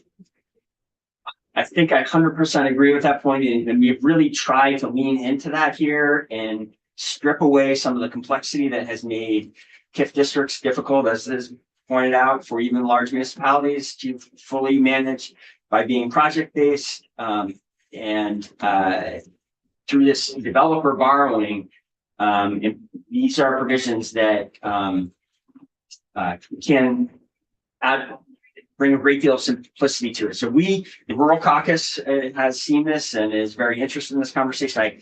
In the interest of time, I only have one project I'm about to show you, which is the Middlebury project. It's sort of a mid-sized project, but there's another one that if you're interested, you can have a developer from Fairleigh, Joan and Richard, come in, and he can show you how this would make a big difference on a 16-unit project. So this is, we believe, something that we have absolutely tried to tailor, and to the degree that the main thing that money will be paid for from this will be for public improvements. I don't quite understand the critique that there's a concern about private improvements being paid for, with the very narrow exception that there is interest from very small towns in maybe private septic systems and private water systems. There may be a justification for why that might be a cost, but otherwise we're talking about public costs. Yeah, okay, I guess what I heard the auditor say is you might not be able to use public tax exempt bonds to pay for it. I know at least one place here where there is a several unit development and they have the communal septic system. Communal water systems are most common. Shared wells are very common. It drives out of state banks, not so, because they don't understand you don't own your well. But they are out there right now and they are not municipal. Agreed on that point. I think, yes, there is likely some cost difference for if it is going to be a private entity that's doing the borrowing as opposed to a rated municipal agency. My understanding is that spread between taxable and non-taxable right now is pretty limited.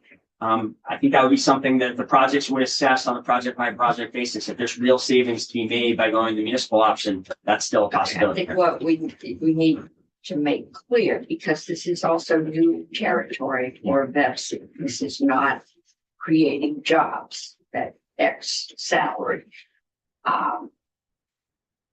That the increment of the increased property tax you get for putting a house on this land.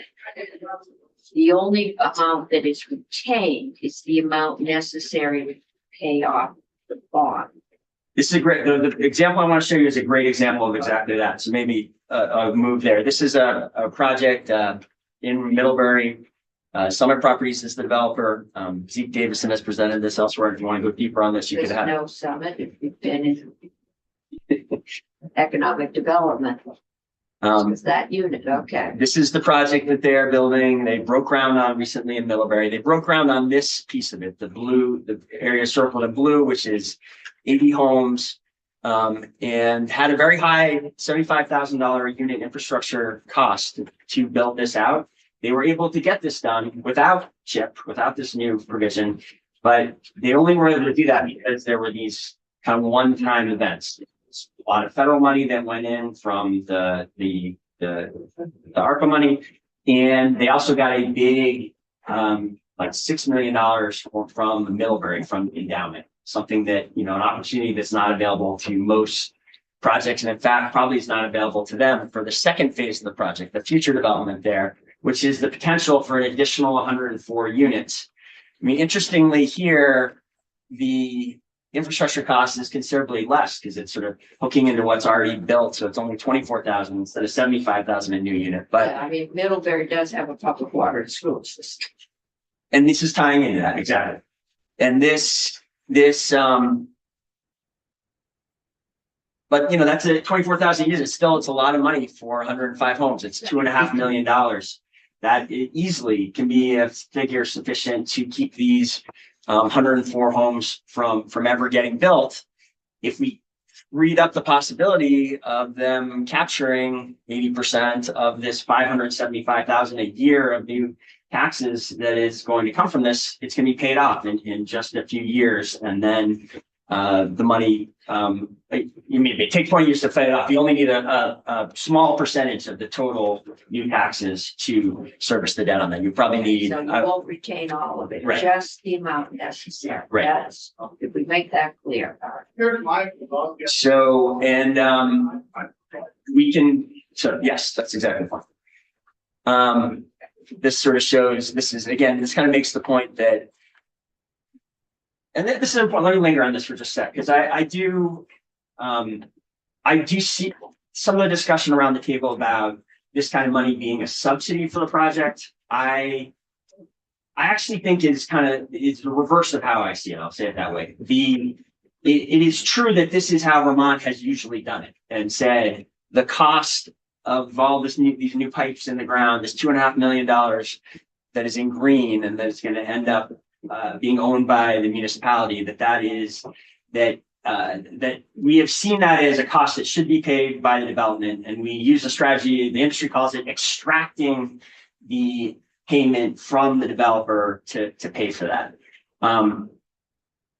These are public costs, though. This is public infrastructure, is an asset that is going to be owned long-term by the public. It is going to be benefit the public for possibly decades, 80, 90, 100 years or more. And I think there's a real fairness question as to whether all that cost should be put essentially on the initial people to move into the project, and whether that really should be thought of as a subsidy. I see this more as a way in which the public, without, again, this building or City Hall's municipalities having to write a check for this public investment to get paid for, this public asset to get paid for. Okay, I have a question. Yes. So on that project right there, the town's also going to receive water, sewer, hookup fees, impact fees, and then quarterly fees for water and sewer, right? And that's.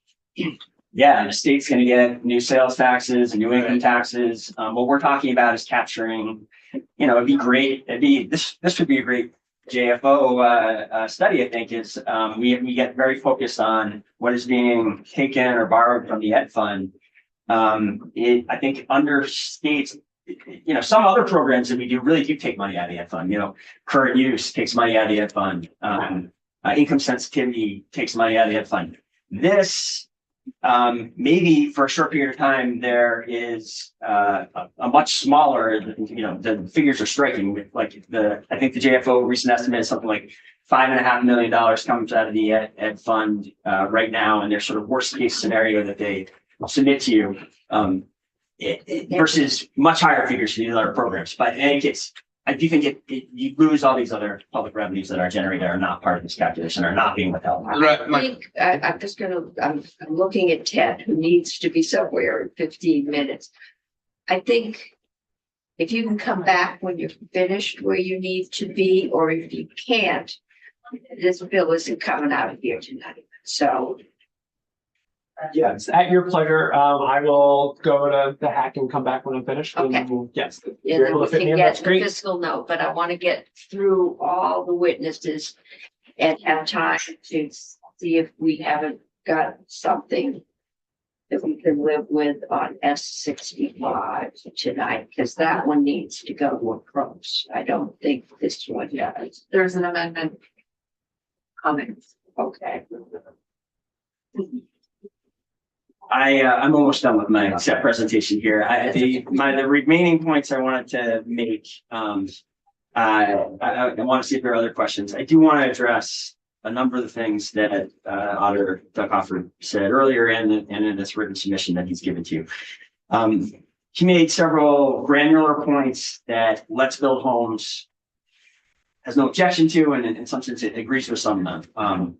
Our original proposal for CHIP was had some of the guardrails that he talks about maybe being in there. It was much more focused on housing. It said that 50% of the gross floor area for anything eligible for the program would need to be housing. That still allows important mixed use developments to happen. We had a different geographic focus, more focused geographic eligibility if that's concerned. We think you can put some guardrails back and still have this be a very valuable tool for every community in the state if this group wants to be more focused about it.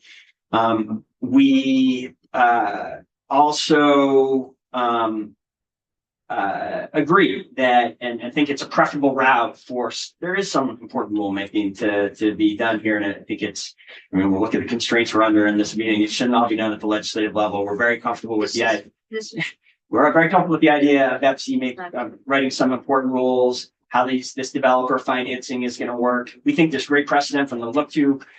We have found data that 32 other states have this kind of developer financing. So I think it's one with a lot of precedent. You can get some of that information, because that's another concern. Pepsi hasn't done this before. And there's enough people that are concerned about public financing that this is going to be watched very, very well. So I do think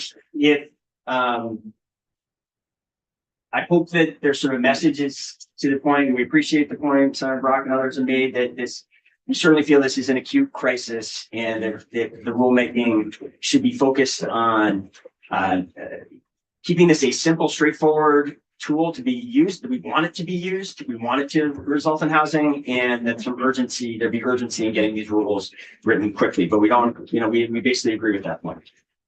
There are other points that I want to hit that we fundamentally disagree with. And these go to the larger points that the auditor has made about the need for a but-for test, the need for an affordability test, and what he characterizes as risks. And really, our objections can be summed up by these two charts that appear in the Vermont Housing Finance Agency needs assessment that was published just last summer. And I actually, now when I look at these charts, I have Maura Collins, the head of the executive director of BHFA, who's also on the board of Let's Build Homes. She says, she thinks of this problem, this quote makes her think of this problem. The best time to plant a tree was 30 years ago. The second best time to plant a tree is now. And, Yeah, you know, I understand and respect the need to do your job and do it well. I hope you can find a way, if it can't be voted out tonight, that there can be action on this issue this year, in that we are in an acute housing shortage. For a long time, as these charts suggest, we have been building at a less than half the rate we need to in order to thrive. You know, not everyone feels the impacts of that housing shortage equally. People who are own their own homes, have been there for a while, parts of this shortage affect them, but many of them don't. But You can't downsize. Yep, you're right. Yeah, I'm not saying they're insulated from all the effects. I'm just saying, I'm but getting tired of being made feel guilty.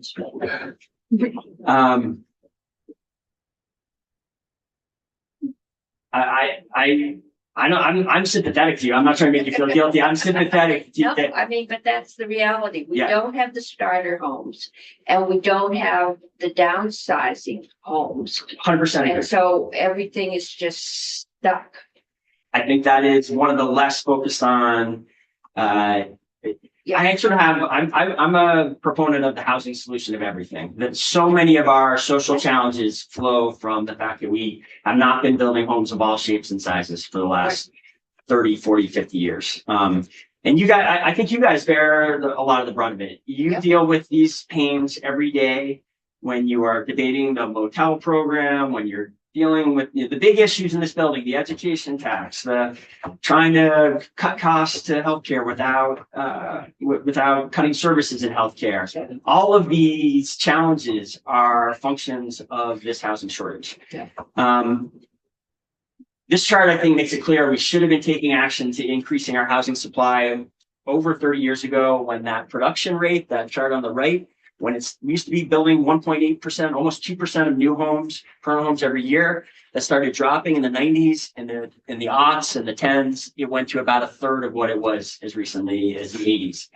But we didn't take action to stop it. We worried about but-for tests, and we worried about affordability tests, and we got worried about developers making too much money from projects, and we took actions that went the wrong direction and made it harder to build. Now we don't have developers.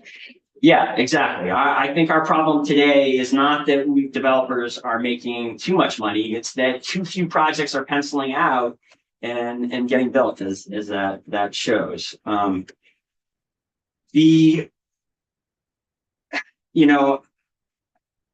JFO walked out of the room. I've seen those analyses they've given to you before, and I really see them as worst case scenarios that don't tell the whole stories we've talked about. I would love to see some sort of analysis from them or somebody else that would say, what if we had kept building at 1.8% a year like we were in the 80s?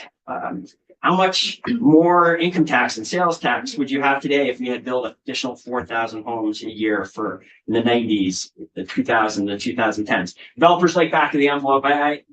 This is not the answer, but I think if we had been building 4,000 more homes a year like we once did, we have something like 500 billion more in just property taxes for municipalities and this building to be investing every year, to say nothing of these other sources. I try to read all the auditor's reports, and I respect that when he focuses on the effectiveness of our government programs, he does very valuable work for the state. We have hustled before over the TIF programs, where I think it's important to understand that sometimes it is opinion that is being brought into these analyses. And the auditor was quoted just a couple of weeks ago saying, "I'm just wondering why we have to borrow from the Ed Fund to do more housing." And I don't think that's the right question to be asking, because I don't really think we're borrowing from the Ed Fund in a large material way. But even if you grant that, Let's Build Homes has answers to why we need to do that. We have to do more housing, because as of January, we had a record 3,458 Vermonters experiencing homelessness in 2024. And as I hope we have consensus on now, homelessness, first and foremost, is a housing problem. It's a housing shortage problem. We have to do more housing because the shortage of homes has created cutthroat competition, driving up rents to the point that half of Vermonters are rent burdened, and 1 in 4 pays more than 50% of their income in rent, putting them at high risk for eviction. We have to do more housing because VHFA says we're building less than half the rate we need to thrive. And because even like the Green Mountain Care Board says the best way to fix the workforce shortages that are undermining our healthcare system is to build more homes. There are a lot of other compelling reasons too. As we just said, the shortage of homes is at the root of nearly all of our economic and social challenges. We would not be grappling with these problems today if your predecessors had made it easier for small towns and builders to use a program like CHIP 30 years ago. We wouldn't be having the challenges we have today if your predecessors hadn't created a vetocracy that allows desperately needed projects to be stopped at the 11th hour by a single neighbor who doesn't like it. We wouldn't be in the dire straits we are today if we had focused on building homes of all shapes and sizes for all income levels for 30 years ago. I mean, we have a problem. Even doctors trying to move here cannot find homes that they are expecting with their professionals. Vice president at UBMC who was living in a motel for 6 months before somebody that was a friend moved out of an apartment that he could rent. But his family was still in Texas. We can't make up for the fact that we lost our way 30 years ago.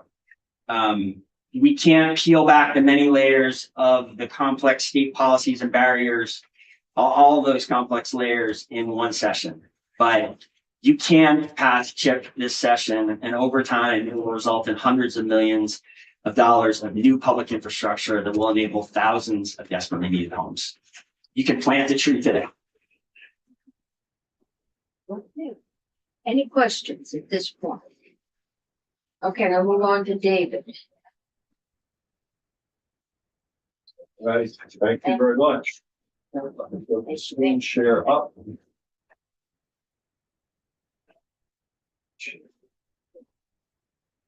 Go. Okay. Great. So good afternoon. Thank you for having me here and allowing me to take a few minutes of your time to talk about this. For those of you who don't know me, I am David White. I'm president of White and Burke Real Estate Advisors. I'm not here for my company, and I should be clear, although I'm coordinating with Let's Build Homes, I don't represent Let's Build Homes. And while I'm a consultant, there's nobody paying for this. I'm here as a volunteer. I've been involved in this effort as a volunteer from its beginning. I was a significant part of the whole inception of this concept. And I'm deeply dedicated to this. I think it could make a tremendous difference here in Vermont. A little bit about my background so that those of you who don't know me know a little bit about how I come about this. I've been involved in community development and economic development in Vermont since 1980, as Senator Cummings well knows. My career started here in Montpelier. I was the founding executive director of a nonprofit downtown revitalization organization in Montpelier. Went on to get a master's degree in community economic development, and then moved from outside City Hall, inside City Hall, was director of community development for the city of Montpelier for a number of years. Went on to do some other work, but then also in 1990 founded my own company. I can probably believe I'm old enough to have a 35-year-old company, but I do. And we've been involved throughout every corner of the state doing economic development over the last 35 years. In fact, I recently did a little look back, and we've been involved in helping foster and support more than $1 billion worth of development over that 35-year period. So I would like to believe we've had a significant and I believe positive impact in the state. Along the way, I should also just share that I was one of the founders of the Vermont Community Loan Fund. So, I've got a long history here in being involved in these kinds of activities. And a piece of that is that my company has been the consultant who has worked with municipalities, setting up 7 of the last TIF districts in the state of Vermont. So there's little doubt that we know more about how TIF works from the outside, if you will, not the VEPC side, than any other firm in the state. And it was thinking about that and its strengths and weaknesses that brought me to being involved in this initiative. Let's see here. There we go. So very quickly, I won't spend a lot of time on this. I won't get into details, but fundamentally, I'm with Moreau on this, that if we believe that we need to accelerate our housing supply in Vermont, and if we believe that a key piece of that is also accelerating the infrastructure that supports it, then we need tools. And so CHIP is one of those tools, and it's not going to solve every problem. And some of the projects that it might support the tax increment coming off of it may not be enough to pay for the entire cost of the infrastructure.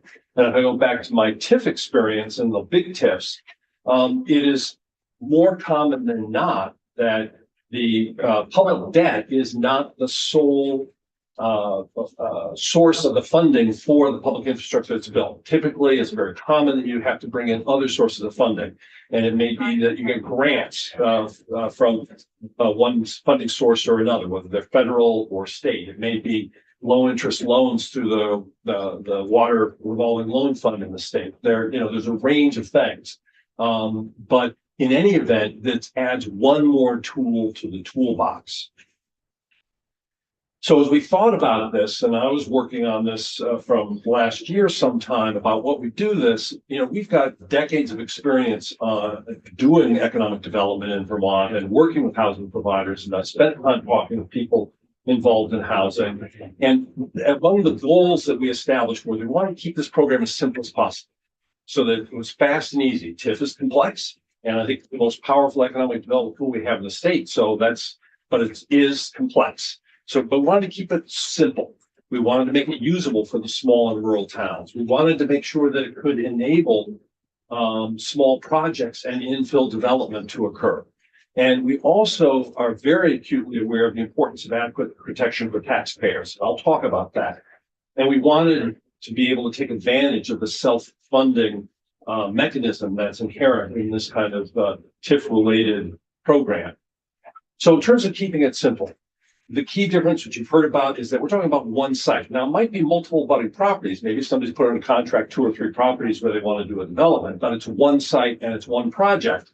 It may be phased. It may be like the Millbury example. There may be multiple buildings that will be built over a period of years, but it's one project.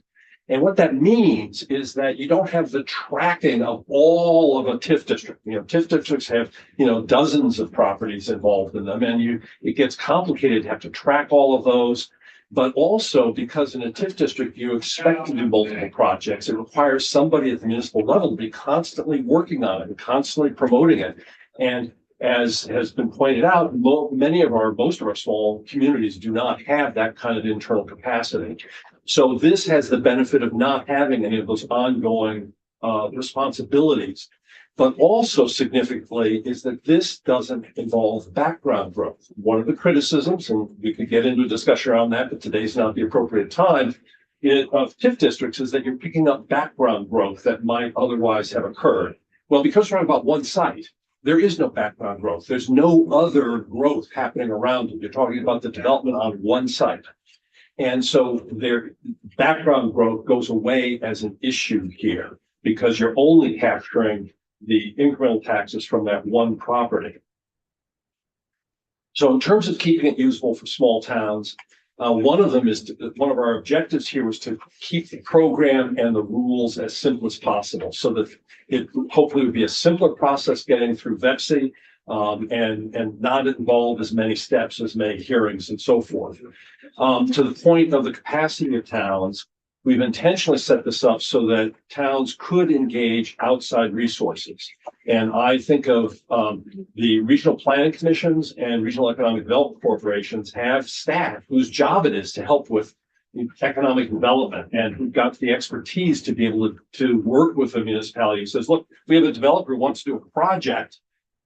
We don't know how to do this. We've never done it before. We're 3 members of a select board. We're volunteers here. We need your help. So you can go to those resources. I absolutely think that you want to have an attorney who's really knowledgeable and skilled at how you negotiate complex development agreements. It should not be just the standard, nothing against municipal attorneys, but they've got their own area of expertise, and it's not necessarily the same as this. And so and there are a handful of really, really good attorneys around the state who do that kind of work. And so and it could also be an outside consulting firm. It could be our firm that could help with this or other firms who could help with this. But I would see in many cases that they would probably want to go to the Regional Economic Development Corporation or Planning Commission for those sorts of assistance. But this will allow, the way it's written, is that the cost of that could be part of the finance and through the incremental taxes, so that they don't have to take it out of their own budget. It will come out of the whole budget for this development. One of the ways that we simplify it also is that there's the option for the developer to actually build the infrastructure, regardless of who finances it, whether it's financed through a municipal bond, whether it's financed by the developer.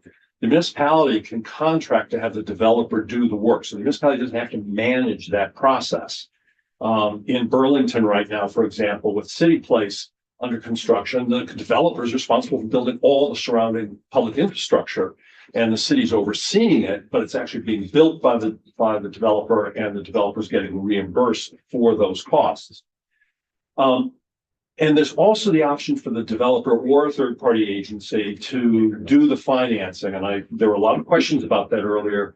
But one of the keys here is that actually removes the risk from the municipality, because the municipality is not holding that debt.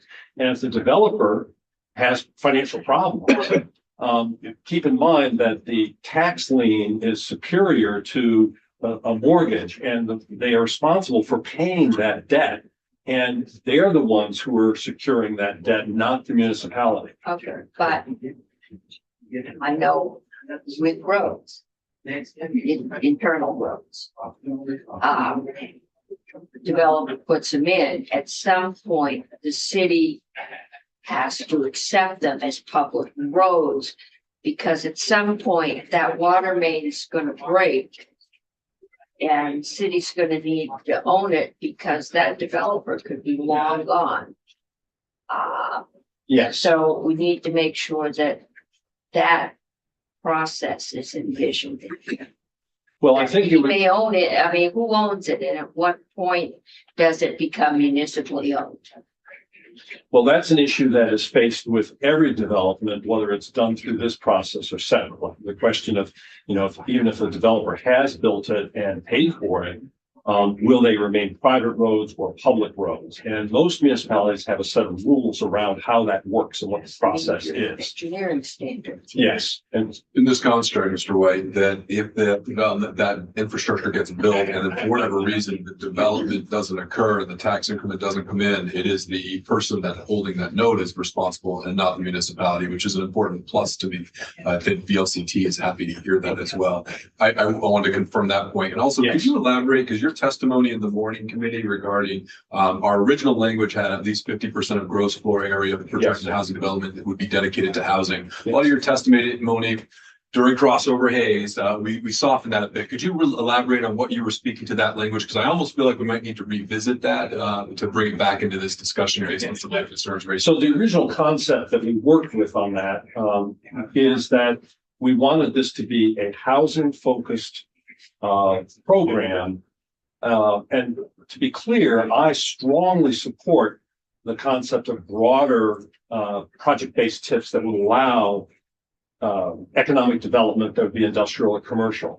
But I think the immediate crisis, that this is personal opinion, and Moreau and Let's Build Homes may feel differently about this, but personal opinion is that the immediate crisis now of housing is so acute, and there's going to be more political controversy around the economic development pieces, that my personal comfort is having it be allow not less than 50% housing. Personal opinion on that.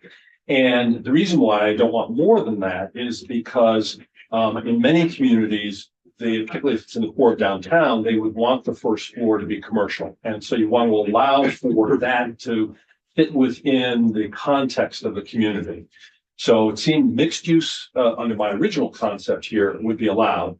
But it was, and I would love to see a broader program, but I think it's mostly, frankly, to be perfectly blunt, for political reasons and what I hope might pass through this house. Yeah, we have regular big tips Yes. for economic development. I won't speak for my morning committee, Senator Brock's on it as well, but I will say I sense that language has a lot of strength and support to it, and I think it's worth bringing back. I just sent you. Okay, I want to look at. My goal is putting public money into this. That we should be answering the public need, and for right now, that is for moderately priced housing for workers. It's not for upper end houses, not for second homes or even B&Bs. So I want to make sure that it's tight enough. I understand there might need to be one big house on the hill to make the numbers work. I don't want there to be 5 big houses on the hill and 2 little houses down in the valley. I don't want public money financing the infrastructure on the ones in the hill. Well, that was a discussion that in the Economic Development Committee, is the need and the critical need is to get housing built. Get housing built, we came to the conclusion that mixed unit is the only way to effectively get that done using this kind of program, and it was an essential to get things done. How much, and besides details, that's where the difficulty comes. And I think what we wound up saying is we can't micromanage this to the extent, because we're Yeah. dealing with a lot of unknowns. So we could put some guardrails around, and I think we did. But we had to arrive at a balance that we can't micromanage every single detail, because then you guarantee failure. Right. We got a tendency to do that.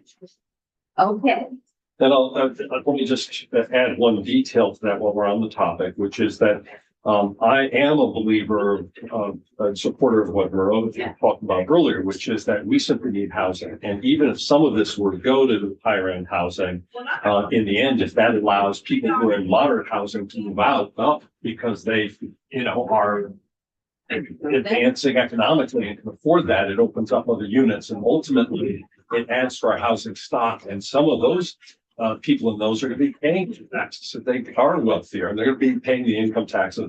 So I think there are a lot of benefits. I would favor no income limits. If you put in the income limits, I would urge you to keep the percentages high of it's not the AMI. income limits, it's the housing. The housing cost, I apologize, but it's indirectly income limits. But if you're looking at the affordable to a certain percentage of AMI, because they're tied together, I would have that percentage as high as you reasonably can, because on one hand, if you make it too strict, you are perhaps helping support the development on the capital side, but then taking away on the income side if a particular project needed it to make the numbers work. And right now, we need the housing. So that's why we did 150% of AMI. Yes. And the rationale behind it. So I support that, but I certainly respect there are other opinions around that topic. Let me move on. So this can be used for a small project. And here's a very quick example. If you are building 4 units or renovating, let's say building 4 units, and they're only worth 200,000 each, and most of them are worth considerably more than that. That's just the reality. So I've tried to be conservative. That's 800,000. If you assume a tax rate of just a hair below $3 combined municipal and so forth, and you do it at 80%, it will actually finance over 20 years, $240,000. And depending on the project, that may be enough to pay for the extension of the water line or to put the on-site septic, which I hope it would be on-site septic and well and so forth. That's a considerable amount of money. And in some projects, it won't be. But so what's important here is that each one of these has to be evaluated on a case-by-case basis. There's no one simple formula here for how it works. But this is just a quick example of how, even on a very small project, this is feasible and could work. So let's talk about protections. There's a lot of discussion earlier around that, and the core of this is the housing infrastructure agreement. I will say that that contract, which is a binding contract, is the equivalent of what I think of as a development agreement between the developer and municipality. And I've been involved in negotiating countless numbers of those over the years in various communities.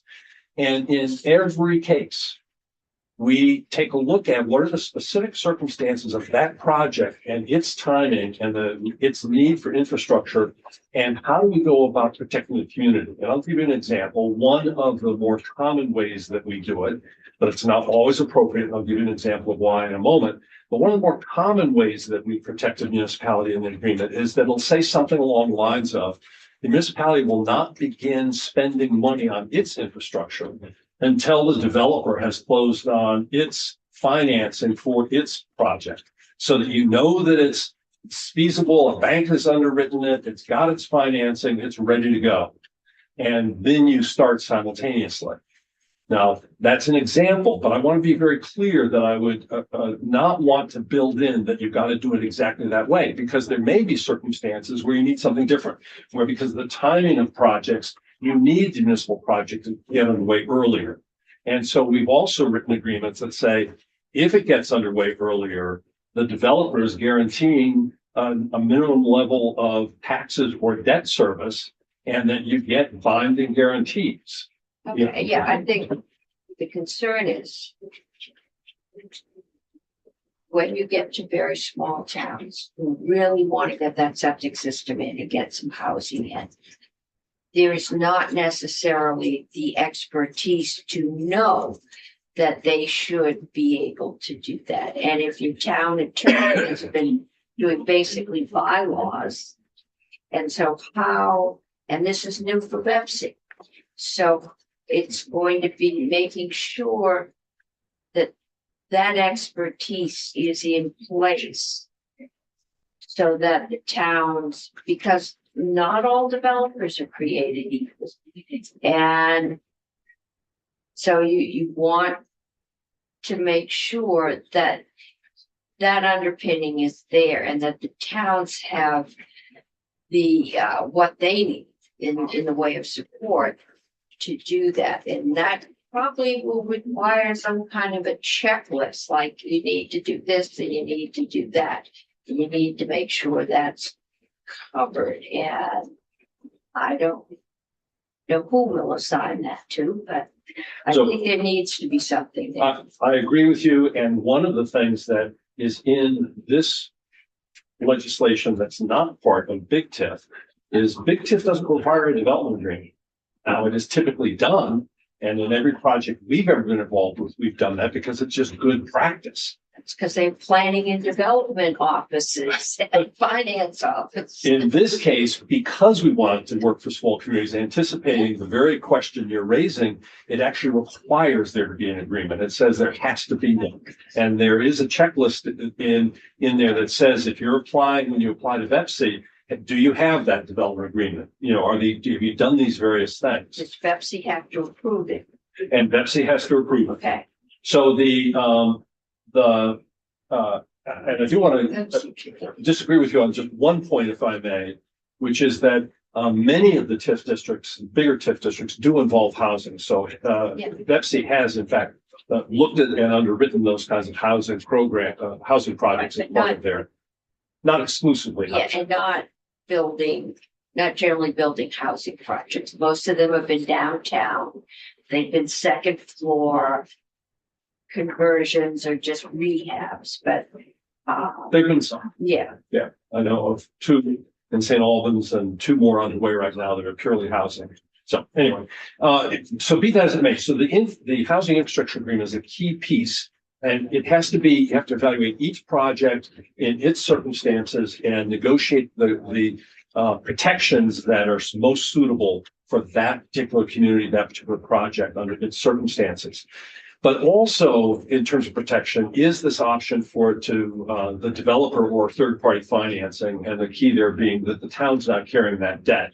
And I agree that in case of particularly developer debt, it will not be able to be it's not a tax-free bond. It will be taxable debt. It may be more costly, and it will have to be evaluated. Is that added cost, if it saves you time and moves you forward faster, is that delta in cost worth it? Versus going with town bonding, or a municipality may say, regardless of what you, Mr. Developer, think it's worth it, we don't want to carry that debt. So we're not going to do this deal with you unless you carry me. I can see a range of circumstances there. And then again, if the town's financing it, then the agreement itself would spell out what those protections are and how they are protected. I want to be clear, if the town has the debt, there's no way to make it entirely risk-free. But there's a lot of protections that can be built into those agreements. And there's a fair amount of experience around the state on how you do that. So the last thing I really want to focus on is grand list growth. And with here, I'm going to talk a little bit more about TIF, because I think there's a lot of misunderstanding. And I want to be clear that when you talk about grand list growth, there are really two key elements to grand list growth. One of them is new development, investment in existing buildings and construction of new buildings. That grows the grand list. But the other is inflation in the value of the buildings. And TIF and this project are focused on the investment piece, which is how do we go about incentivizing new growth, not just inflation and value. And so the kind of analysis that JFO has done, and I have huge respect for JFO and their work, is very, I think is highly suitable with one regard, which is that they are looking at both types. If you look at their analysis that comes at what they determine to be, in a worst case scenario, the net cost, so to speak, of TIF, they are including that inflation in value as well as new investment. And so what I want to do is show you the example of St. Albans, where I've peeled out the inflation piece, and I'll show you the methodology here, I'll talk about it, and what the results are. Because I think it's important to understand, is it effective in stimulating new investment? And the answer is yes, it absolutely is. So what I'm going to show you measures the investment growth in St. Albans. And I'm going to show you what the grand list growth was before the TIF district was set up and what has been since.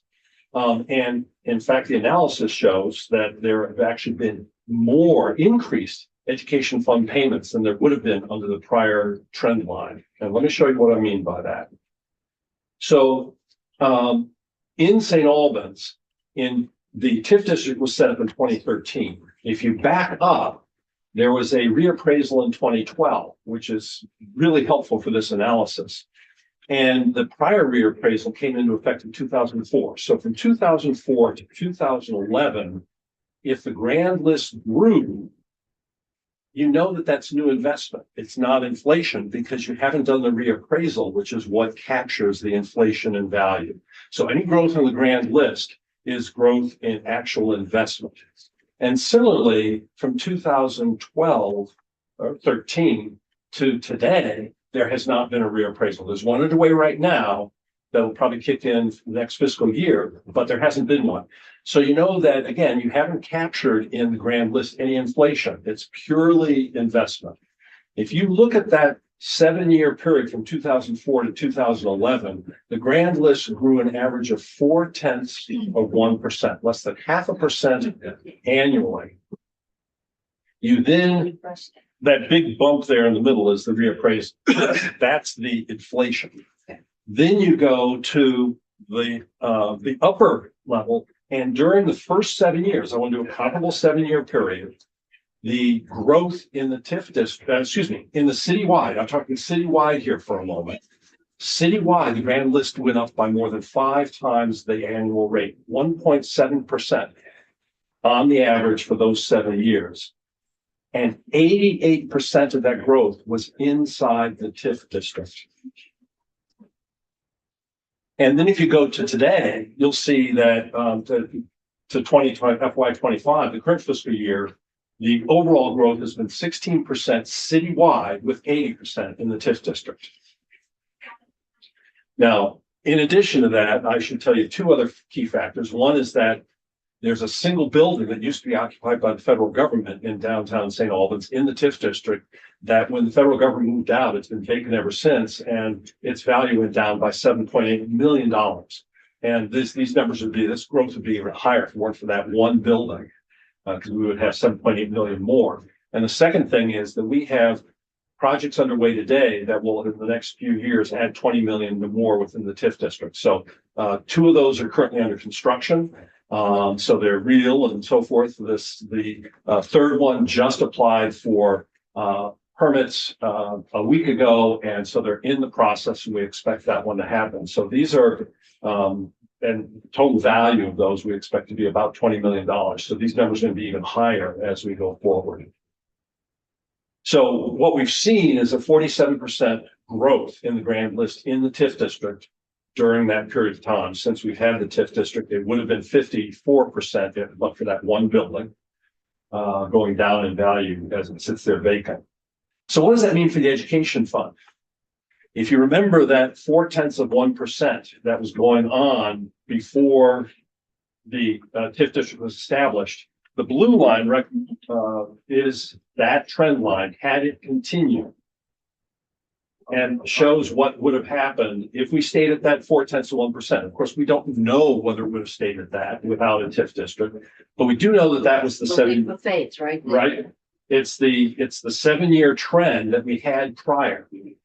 And if you look at the red line, that's what actually was, so that's the money that would have been paid to the education fund, the blue line. And the red line is what was actually paid. So if you look at the taxes in FY24 actually paid into the education fund, the 25% that is paid of the St. Albans is one of the communities that had an earlier TIF district, so it's 75-25, not 70-30. In 2024, for FY24, it actually paid almost 290,000 compared to, had the trend line continued, only 100,000 in that year. And the total over the cumulative 11-year period is $1.5 million more than that blue trend line would have produced. Okay. So if things had just kept going as they were, you would have made 107,405 thereabout. Yeah. Yeah. But the actual payments in were more than that per year. Correct. And once the TIF investments are paid off, there will be a major influx of money. Correct. Okay.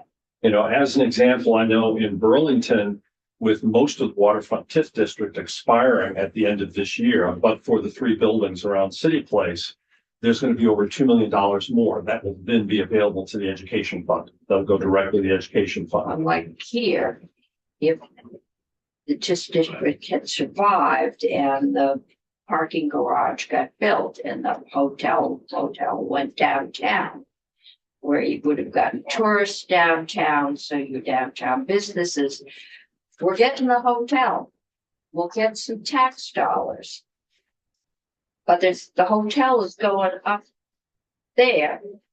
So you're not going to see that extra stimulus in your downtown area.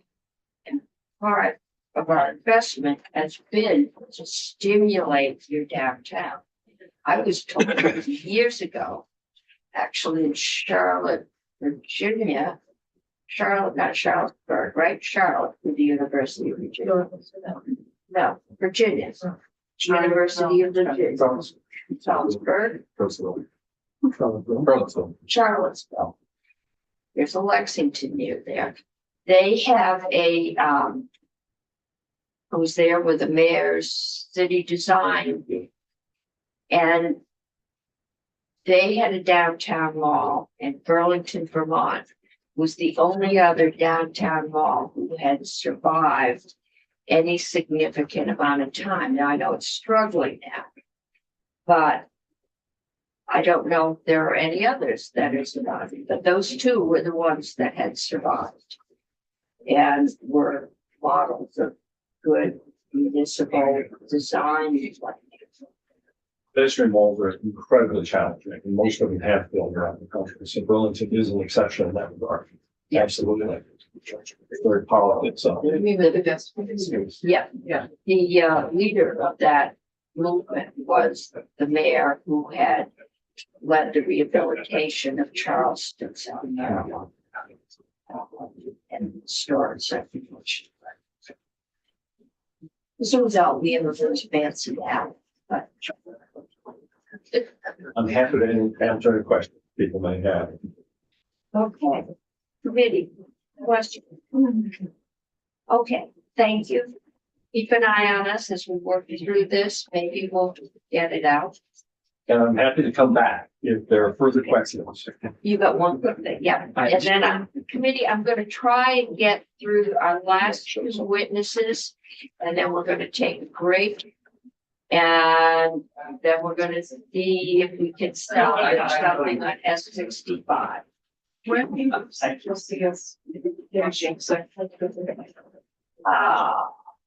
depends on how well we do with that 65. And we're going together. Okay. Okay, We're one. so I just want to very quickly address the issue that came up before, the concern, which I can understand why I'd be concerned about what happens if the developer. Should always be thinking about what happens if the developer defaults. There's a question, you know, what would need to be in place to protect the municipality in that situation. I actually think the city would be in, a municipality would be in a very, in the case of one of these developer loans, developer defaulted on that, the city would be very well protected because the protections are the property taxes need to be paid. That's what the municipality gets, is the flow of funds. The municipality is still entitled to that flow of funds, and they're not responsible for the debt. The default would actually, in some sense, put them in a, they would be protected both by not being responsible for the debt. They would, the infrastructure would be in the ground, and they would still have the baked in municipal tax lien rates, which are very powerful tax lien rates. You testified that you see this in other states, like New York, elsewhere. It's pretty common. We see in other states, and I will say, you know, developers we have talked to and bankers we have talked to, this would be a very safe loan. This would be, of any debt in a project, this would be the safest debt because municipal taxes have to be paid before anything else. So I think that the municipalities would be well protected. And VLCT likes it, so that's huge. We love it. May I even add one of the can comments? that be your testimony? Almost that's We true. gotta have have few a points we little need to- here. I'm gonna have a 15-minute break, maybe 4:30. Maybe. If I may add just one other thing that Moreau's comments reminded me I wanted to say, which is that you heard testimony earlier that we'd only be retaining in the TIF fund, if you want to call it that, the CHIP fund in a community, what was necessary for retiring the debt. And one of the subtleties around that personally I think that I'm a bit of a policy geek and numbers geek is kind of cool, is that when you borrow the money, you know what your debt service schedule is for the next 10, 20 years, whatever the term of the debt is, and you know how much money you need. And that whereas in a regular TIF district, the incentive is to retain the maximum that you're allowed to for the municipality to do that so they can do future projects. There are no future projects here, which means the incentive reverses. As soon as there is enough surplus, you probably want to keep some surplus in the account. But once you've got a little bit of a surplus in there, the incentive is the municipality is going to want the taxes as they grow. And so we would expect that, because we all know, even if the value of the property doesn't go up, although it likely will, that tax rates usually go up. And so there will be additional taxes. So the way I envision this is that you will at some point fix the dollar amount, not the percentage that you're retaining, because that dollar amount is sufficient to pay the ongoing debt service. And as taxes grow, start right away distributing those out. Yeah. Now, it's not Including to written the ed fund. exactly to the ed fund and muni fund. So I would start to anticipate that both the municipal fund and the ed fund would start to see incremental taxes sooner than they do with a regular TIF district. And it would grow over time. Thank you. Thank you. Okay, leave.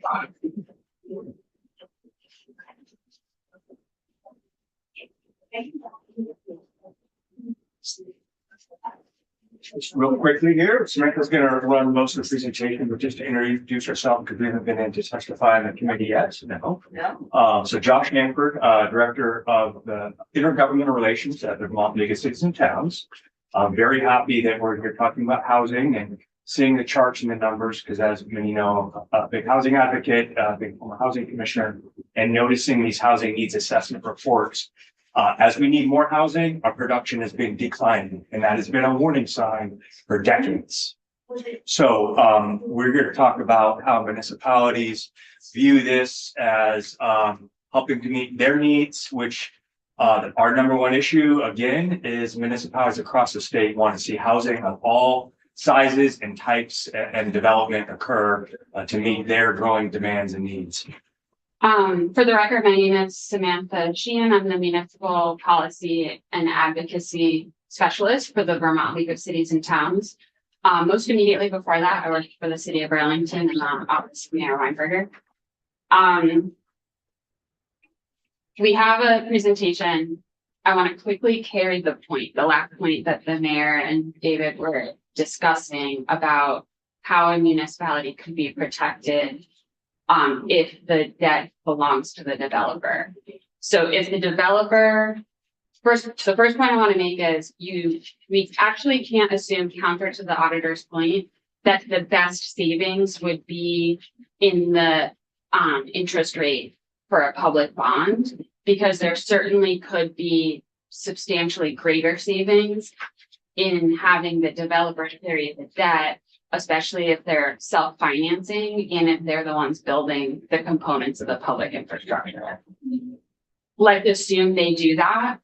They finance some way other than public debt. They build the public infrastructure, and then the housing never goes up. It never comes out of the ground. Not only is what the mayor said true about how the municipality is insulated in terms of both the debt and the ability to collect the taxes, also the taxes have already gone up because of the addition of that infrastructure. So if we cut a road into a future housing development, if we build sidewalks and bike paths, if we build out wastewater and sewer, if we drop in a 20-bedroom scale septic tank onto raw land, all of those public components have increased the value of the parcel on the grand list, and the municipality and the state through the education grand list is already getting more money, even if the project ultimately fails. And the developer gets more money for the parcel when they sell it. So hopefully it's a successful future as an improved parcel. We're gonna skip past this. We don't want to confuse the issue, but we'd love to come back another time. We do have Laura on Zoom, so. Great. If one witness that. Great. So we'd love to come back another time and talk about short-term rental regulation with you, but we're gonna. We're not doing that in this bill tonight. Yeah. So we're gonna start here, what is the need? This has been hard for everyone to put their finger on. We, in an attempt to do that, did a survey to our members, all 247 municipalities in the state of Vermont are a VLCT member. 88 of them responded to this survey. About half of respondents had a project they were working on in their municipality to extend either water, sewer, or both. And of those 35 projects, here's what we know. Less than a third have state funding. Less than half of those have federal funding. Many have already begun taking out municipal bonds or committing capital reserves or other reserves to the project or have spent those funds. The average cost for these projects is 14 million. The median is 10 million. So we'd say 10 to 14 million public costs per extension project on water sewer. And these are for projects that are already planned and underway. Basically, voters have already voted and said that their legislative bodies can move forward. This list does not include Burlington. With all of these respondents, that leaves a current today public funding gap for public infrastructure of $240 million. That's before we get to future projects under the new designated areas with the changes to Act 250 exemptions to realize future housing under the reformed use law. Is this all expansions to allow housing development, or some of this upgrading your lines and combined sewer overflow? And So it's all of that. thing? And regardless of what the originating vision was when the municipality undertook the project. Because of those changes through Act 181 last year, these projects will enable housing, Okay, if that makes sense. Yep. So even if it was a stormwater bond that they want to upgrade clay sewer to avoid CSOs, maybe that was the goal.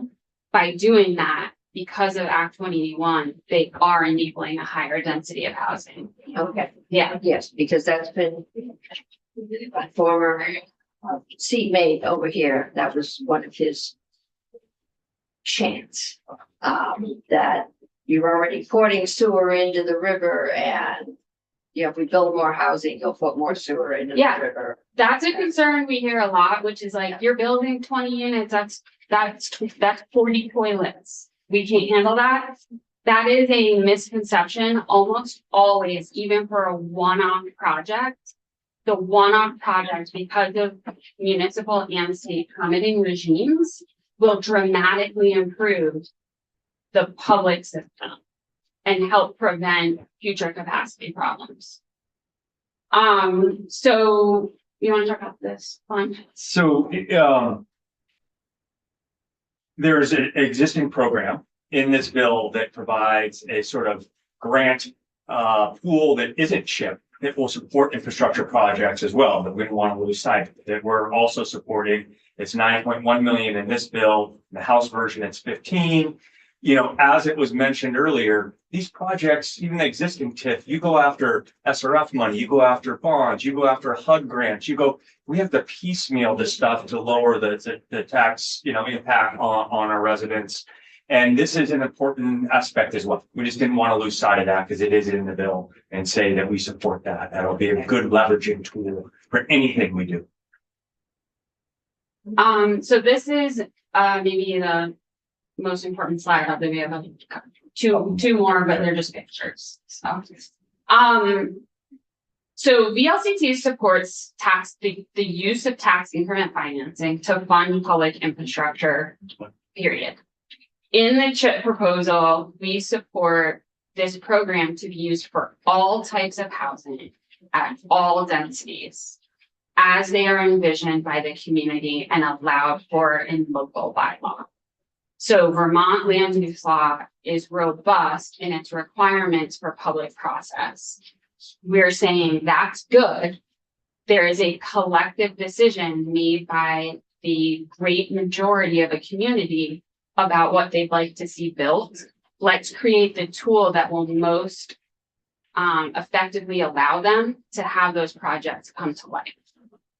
Not a different project, not a project that meets somebody else's goal, but the project that has gone through years of public process to be articulated in local code. I think we got a slight frustration. We might, but let's keep going and see if we can address that. Okay. Vermont needs 30,000 homes. If we're ever going to realize anywhere close to 30,000 homes, you've heard again and again from expert testimony that we need to enable all types of housing to be built. ADUs, mobile homes, manufactured homes, apartment buildings, mixed use apartment buildings, perpetually affordable housing, housing attached to services and supports for the elderly, for adult disabled members of our community. Student housing, dorms. We need single family housing, we need duplex, we need quads and cottage courts. We need places where there's a house with a backyard. We need to make it possible for a house to go in the backyard. We need all of these types. We need to refurbish our old and diminishing stock that is not safe for people to live or age in now. We, as VLCT, also recognize the need to prioritize flood resiliency. And so we're asking you in the construction of this program, if you're going to make changes and amendments in this committee, to prioritize housing. As we've discussed, we're open to the 50% minimum requirement, absolutely. And retain the flood resiliency eligibility. We share our municipal members share your focus on controlling and mitigating property tax and the burden that those have on households. The flood damage of the last 2 years is really hurting municipal grand lists, and that is driving up costs for neighbors who have been able to keep their homes and are continuing to pay property taxes. So please keep that in there. Why don't you go over the next one?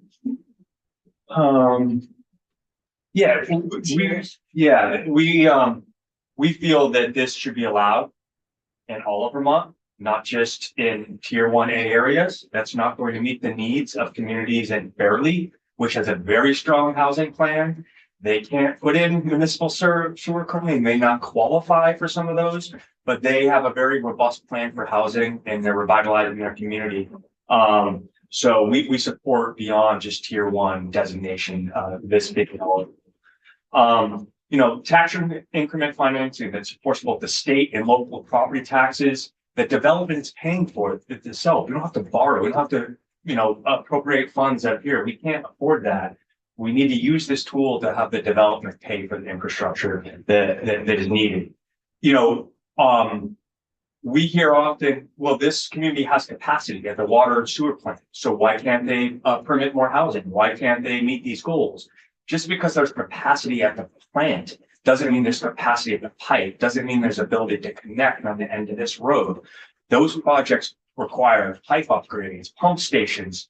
Those are expensive too. In order to realize the goals of our Act 250 reforms, our municipal upzoning, we have to have tools like this so those extensions, those upgrades can happen in communities across the state that have said, yes, we want as density, we want to upzone. We in fact already have, but we don't have a way to pay for this. We can't just add it to the property tax bill. This would enable that. This program is well designed for Vermont scale communities.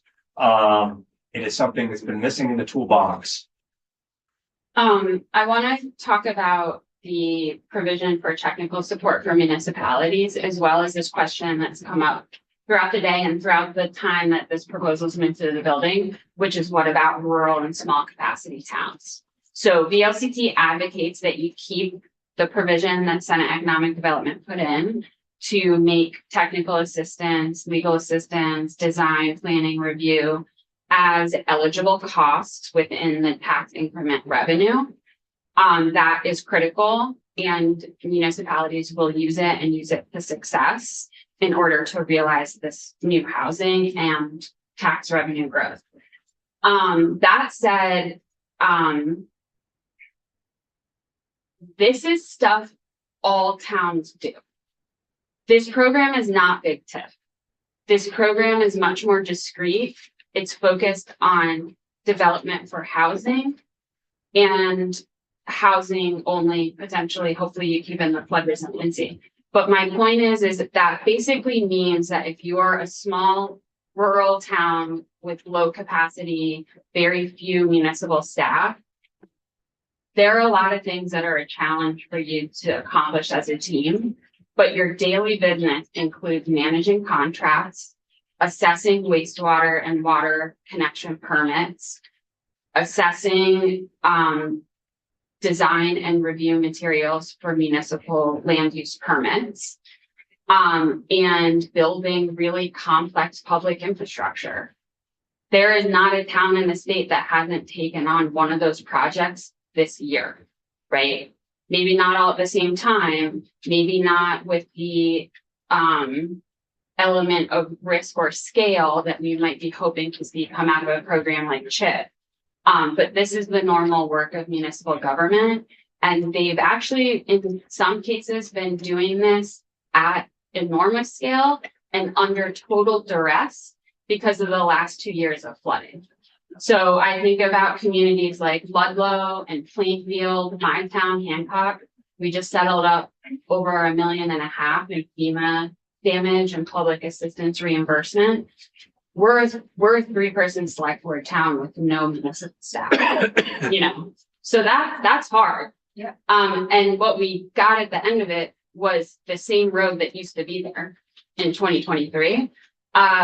We could do this And what we'll get is new neighbors, new tax revenue, new opportunities for economic growth in our community. Even the smallest towns are managing million-dollar bridge projects that are being built by a developer, that they have that same relationship of having to deliver a properly engineered, successful project that they will own at the end of the day. And so they're familiar with those protections. The league provides legal advice, as well as the stipulations in this to allow some of this increment to pay for these services.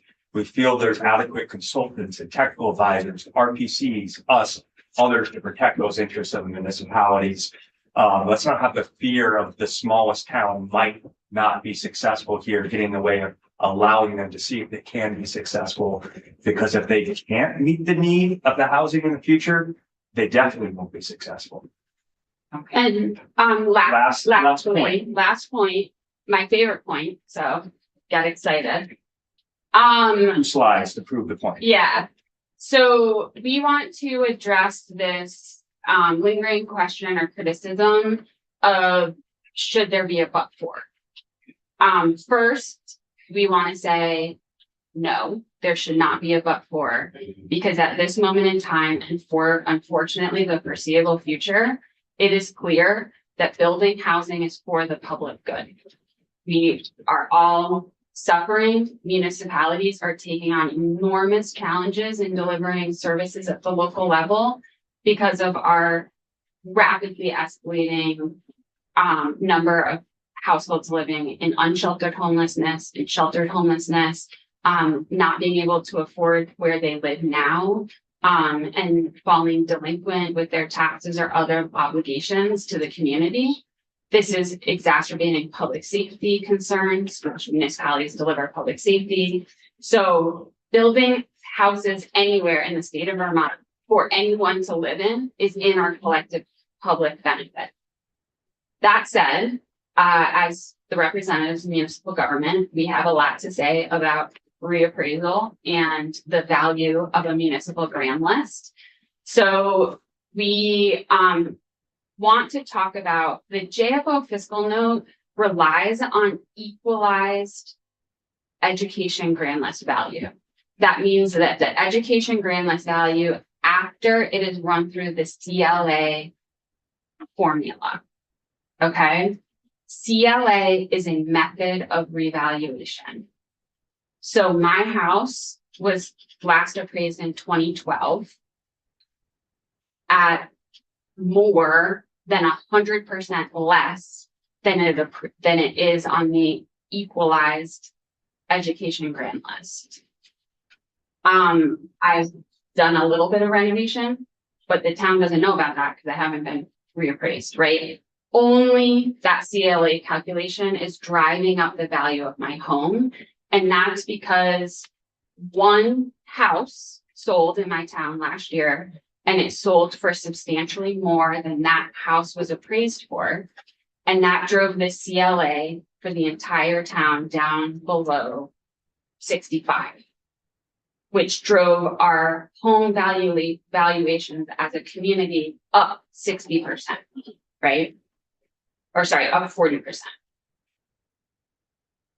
So did we get testimony from JFO? Because everybody's like bashing No, on the we have not. JFO. I'm not, No, I'm not bashing on we have the not yet. And there is a fiscal note for this. And bill, there which is a what I'm fiscal note, I responding should say, it's posted. Yeah. But we have not had Ted, he had to be upstairs. He said he would be back. Okay. But we're Just trying would to be get good through to these. hear from them before we hear the We criticism of will their work. hear from them too. This is not a criticism of their work. This is a demonstration of a different way to assess the value of a grand list that's not based on I revaluation. think we know That's where I'm CLA is going with that. controversial. The CLA is important in ensuring that everyone pays their fair share of taxes. I'll continue so that we can articulate that it is not helpful in understanding new tax capacity. New tax capacity comes from new development and renovation to existing properties. So it is understood that the growth on a grand list outside of growth from revaluation, whether that's reappraisal done by a lister or assessor, Or or you're talking about the investment growth that David White talked about. You're building new. It's not inflationary. growth. yeah, and I'm gonna give you examples outside of. tech. Okay, but I'm gonna have to move you along because this committee is running on raw nerves. And I have one more witness and then we have another bill to get out of here. So Great. I'm gonna just we will, show you Yep. the two pictures. This is a graph showing all new housing units built in the city of Burlington for the more than the last 20 years. Over that time, the rate of new development went up 200%. So it went from about 60 units a year to about 120 units a year. That is a substantial rate of growth of new development, new tax capacity being added to the grant list. However, what that translates to is less than 2% growth on the grant list. So this chart shows growth on the grant list, not from revaluation or reappraisal. This is controlled for reappraisal. You can see the year 2022 where reappraisal is deleted. So it is true that county by county, municipality by municipality, the value of the grand list is going up at a range of 10 to 40% per year, depending on reappraisal and depending on the local, how fast houses are selling or not selling. That is true. What is also true is that in most municipalities, tax capacity is being added to the grand list at a rate less than 1% per year. And that year after year after year. Yeah, and that's it. That's their testimony. Yep. okay. Thank you. Is Mara still with us? Okay, we're gonna get Mara. Oliver. And then we're going to take a break. Take your name off. What is that? This is the amendment funds, S-123, all of our names are on it. Just briefly. Okay, Right. okay, Mara, the floor is yours. Or the screen. Hi, I'm Maura Collins. I'm the Executive Director of the Vermont Housing Finance Agency, and there's no better way to start testimony than hear a committee say that they're absolutely fried before you start. Especially when you talk numbers. Yep. So with apologies for the few of you who have not, I've not been in this committee before, and some of you don't know about our down payment assistance program, but I am going to move fairly quickly through this and hope that I'll be able to connect with you in the building or answer other questions. My colleague Chad Simmons is there today. So what I want to explain to you, VHFA is a mortgage lender, and we provide down payment assistance when you get a VHFA loan. You don't come to VHFA to get a mortgage. You actually go to one of our participating lenders. We're open to all banks, credit unions, and mortgage companies, and they offer our mortgages through them. So you'd actually go into, let's say, East Rise Credit Union or M&T Bank, and you'd say, here's my income, here's my kind of home I want to buy. And they'd say, oh, you might qualify for VHFA. And through that, you'd get a lower interest rate loan through VHFA, and you would get the ability, if you're eligible, to get down payment assistance. And so on the slide here, you can see that there are benefits to borrowing through VHFA. You can see some stats about who we've served in the past year. But what is important to know is that we do have, I call it DPA, down payment assistance, that's available to first-time home buyers, and that's paid for by the sale of some state tax credits. And there is language in the bill right now that you're considering that looks at extending this state tax credit a little longer. And I'm going to explain why we're asking for that. As Senator Cummings and many others would know who were here back in 2014 when we created this program, starting in FY 2015, the legislature allowed VHFA to sell state tax credits and use the proceeds of those sales to fund this down payment assistance. And when we first created the program, we were looking at home prices. The median home price was under $200,000. And so we thought that we could give people $5,000 and that would be really helpful to them. And it was. We were successful. As you can see on this chart, the median home price is now well over $300,000. And so over the years, we've increased how much we've given people because the proportion that they would need for a down payment has gone up. And so what we've done is that for the first several years, we gave people $5,000, but not everyone needed the full $5,000. We gave them a little less if they didn't need it all. And then before the pandemic, we increased that to $7,500 based on where we saw home prices rising. Then starting in 2020, we all know that home prices started shooting up very fast. And as a way of responding to the housing needs, we tiered the assistance we gave. And we would give people either $10,000 or $15,000, depending on how low of income they were. And so you can see that we'd max out at 10 grand if they earned more than 80% of median. And we went up to 15,000 if they earn less than the 80%. And so, but as you can see on the slide I had showed before, the median income of people we're serving is just over $78,000. And the homes they're buying are well under $300,000. It's more like $230,000 is the average, or $260,000 is the median home price. So this program is confusing and makes people's eyes bleed a little bit because it's a 5-year tax credit, which means that we have the ability to sell $250,000 times 5 and take the proceeds of that and use it to fund this down payment assistance. So I'm going to, I'm sorry. This slide shows how this is structured. This is a loan that gets repaid, and it's a 0% loan that no one makes any payments on until they either refinance or sell their home or the mortgage is paid off.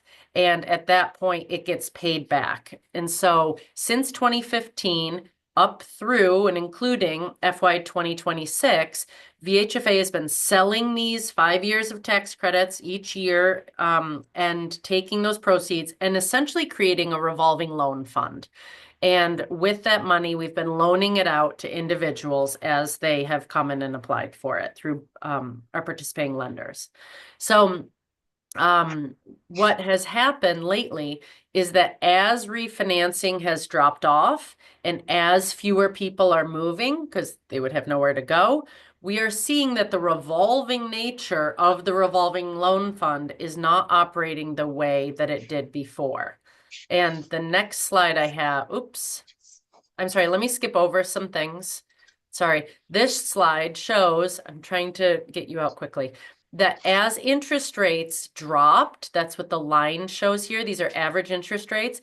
As they dropped, we were getting a lot more repayments because VHFA only does purchase mortgages. We don't do refis. So it makes sense that we would have gotten a lot of money repaid into this loan fund when interest rates were low and people were refinancing into other loan products. But as interest rates have gone up, you see that the repayments have dropped off.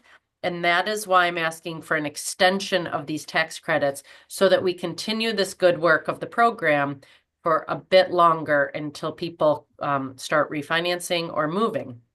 Speaking of the good of this program, there is information here. I won't spend a lot of time with it, but you can see the statistics that people who are getting loans through VHFA with the down payment assistance are lower income, buying cheaper homes, they're more in need, they're younger, have lower credit scores and the rest, and have higher student loan debt. And people without down payment assistance are the opposite of that. So this next chart really is going to make your eyes bleed, and it's probably too late in the day for me to do it too much justice, but I'd be happy to explain it if people have questions. I'll show you that fiscal year 25 is where we are now. And when I say this is a 5-year tax credit, it means that all at once, at the beginning of FY25, we were able to sell $1.25 million of tax credits. That's the $250,000 for the 5 years. And we could sell that upfront, and banks purchased 1.25 million of tax credits, meaning every year for the next 5 years, they'll be able to write down their taxes by 250,000 each year, which is why this is such an ugly chart, because you see that the liability to the state is just 1/5 of that every year for 5 years. And that's why when you look at the liability of the state for FY25, I'm now going to move to looking at this as a column. It means that there may have only been 250,000 from this year's tax credits that were sold, but there was the tail of the prior years from the last 4 years, which were foregone tax revenues that the state did not collect, meaning that the state had a tax expenditure of 1.25 million. And so if we can only sell these credits for 1 more year, we have in 2026, we'll be able to do that.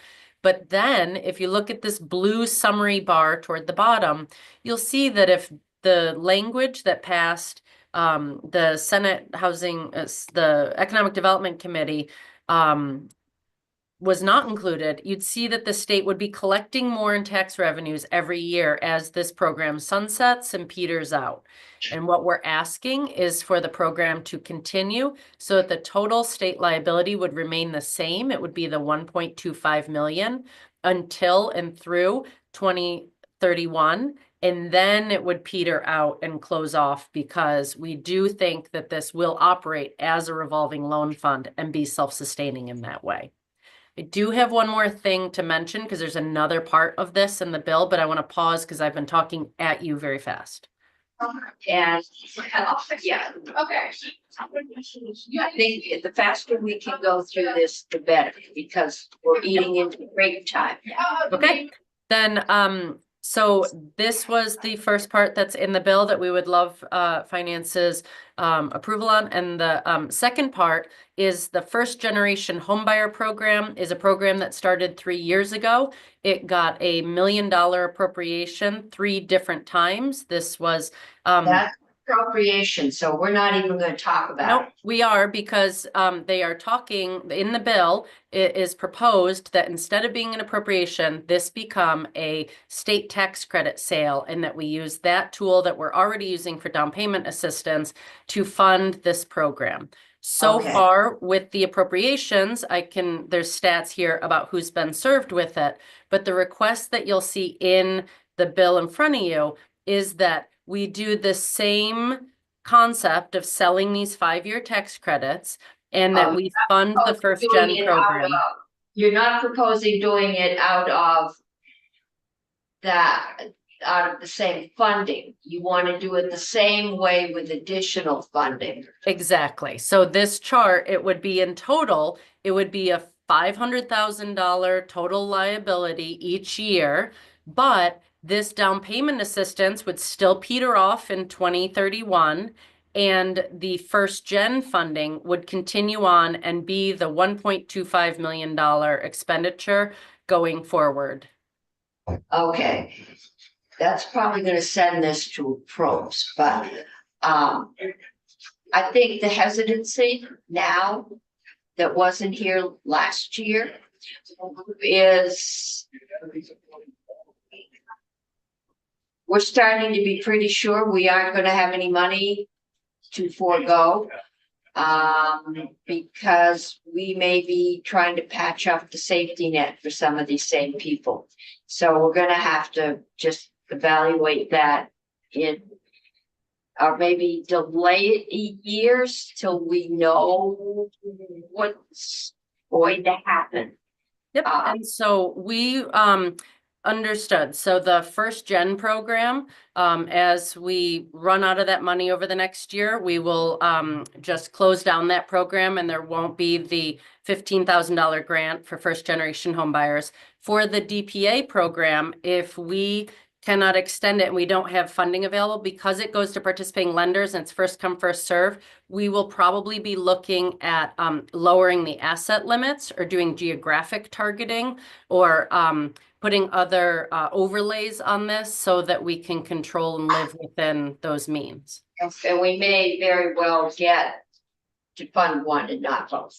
Mhm. So we won't know until we know. Mhm. Okay, thank you. Thank you. Committee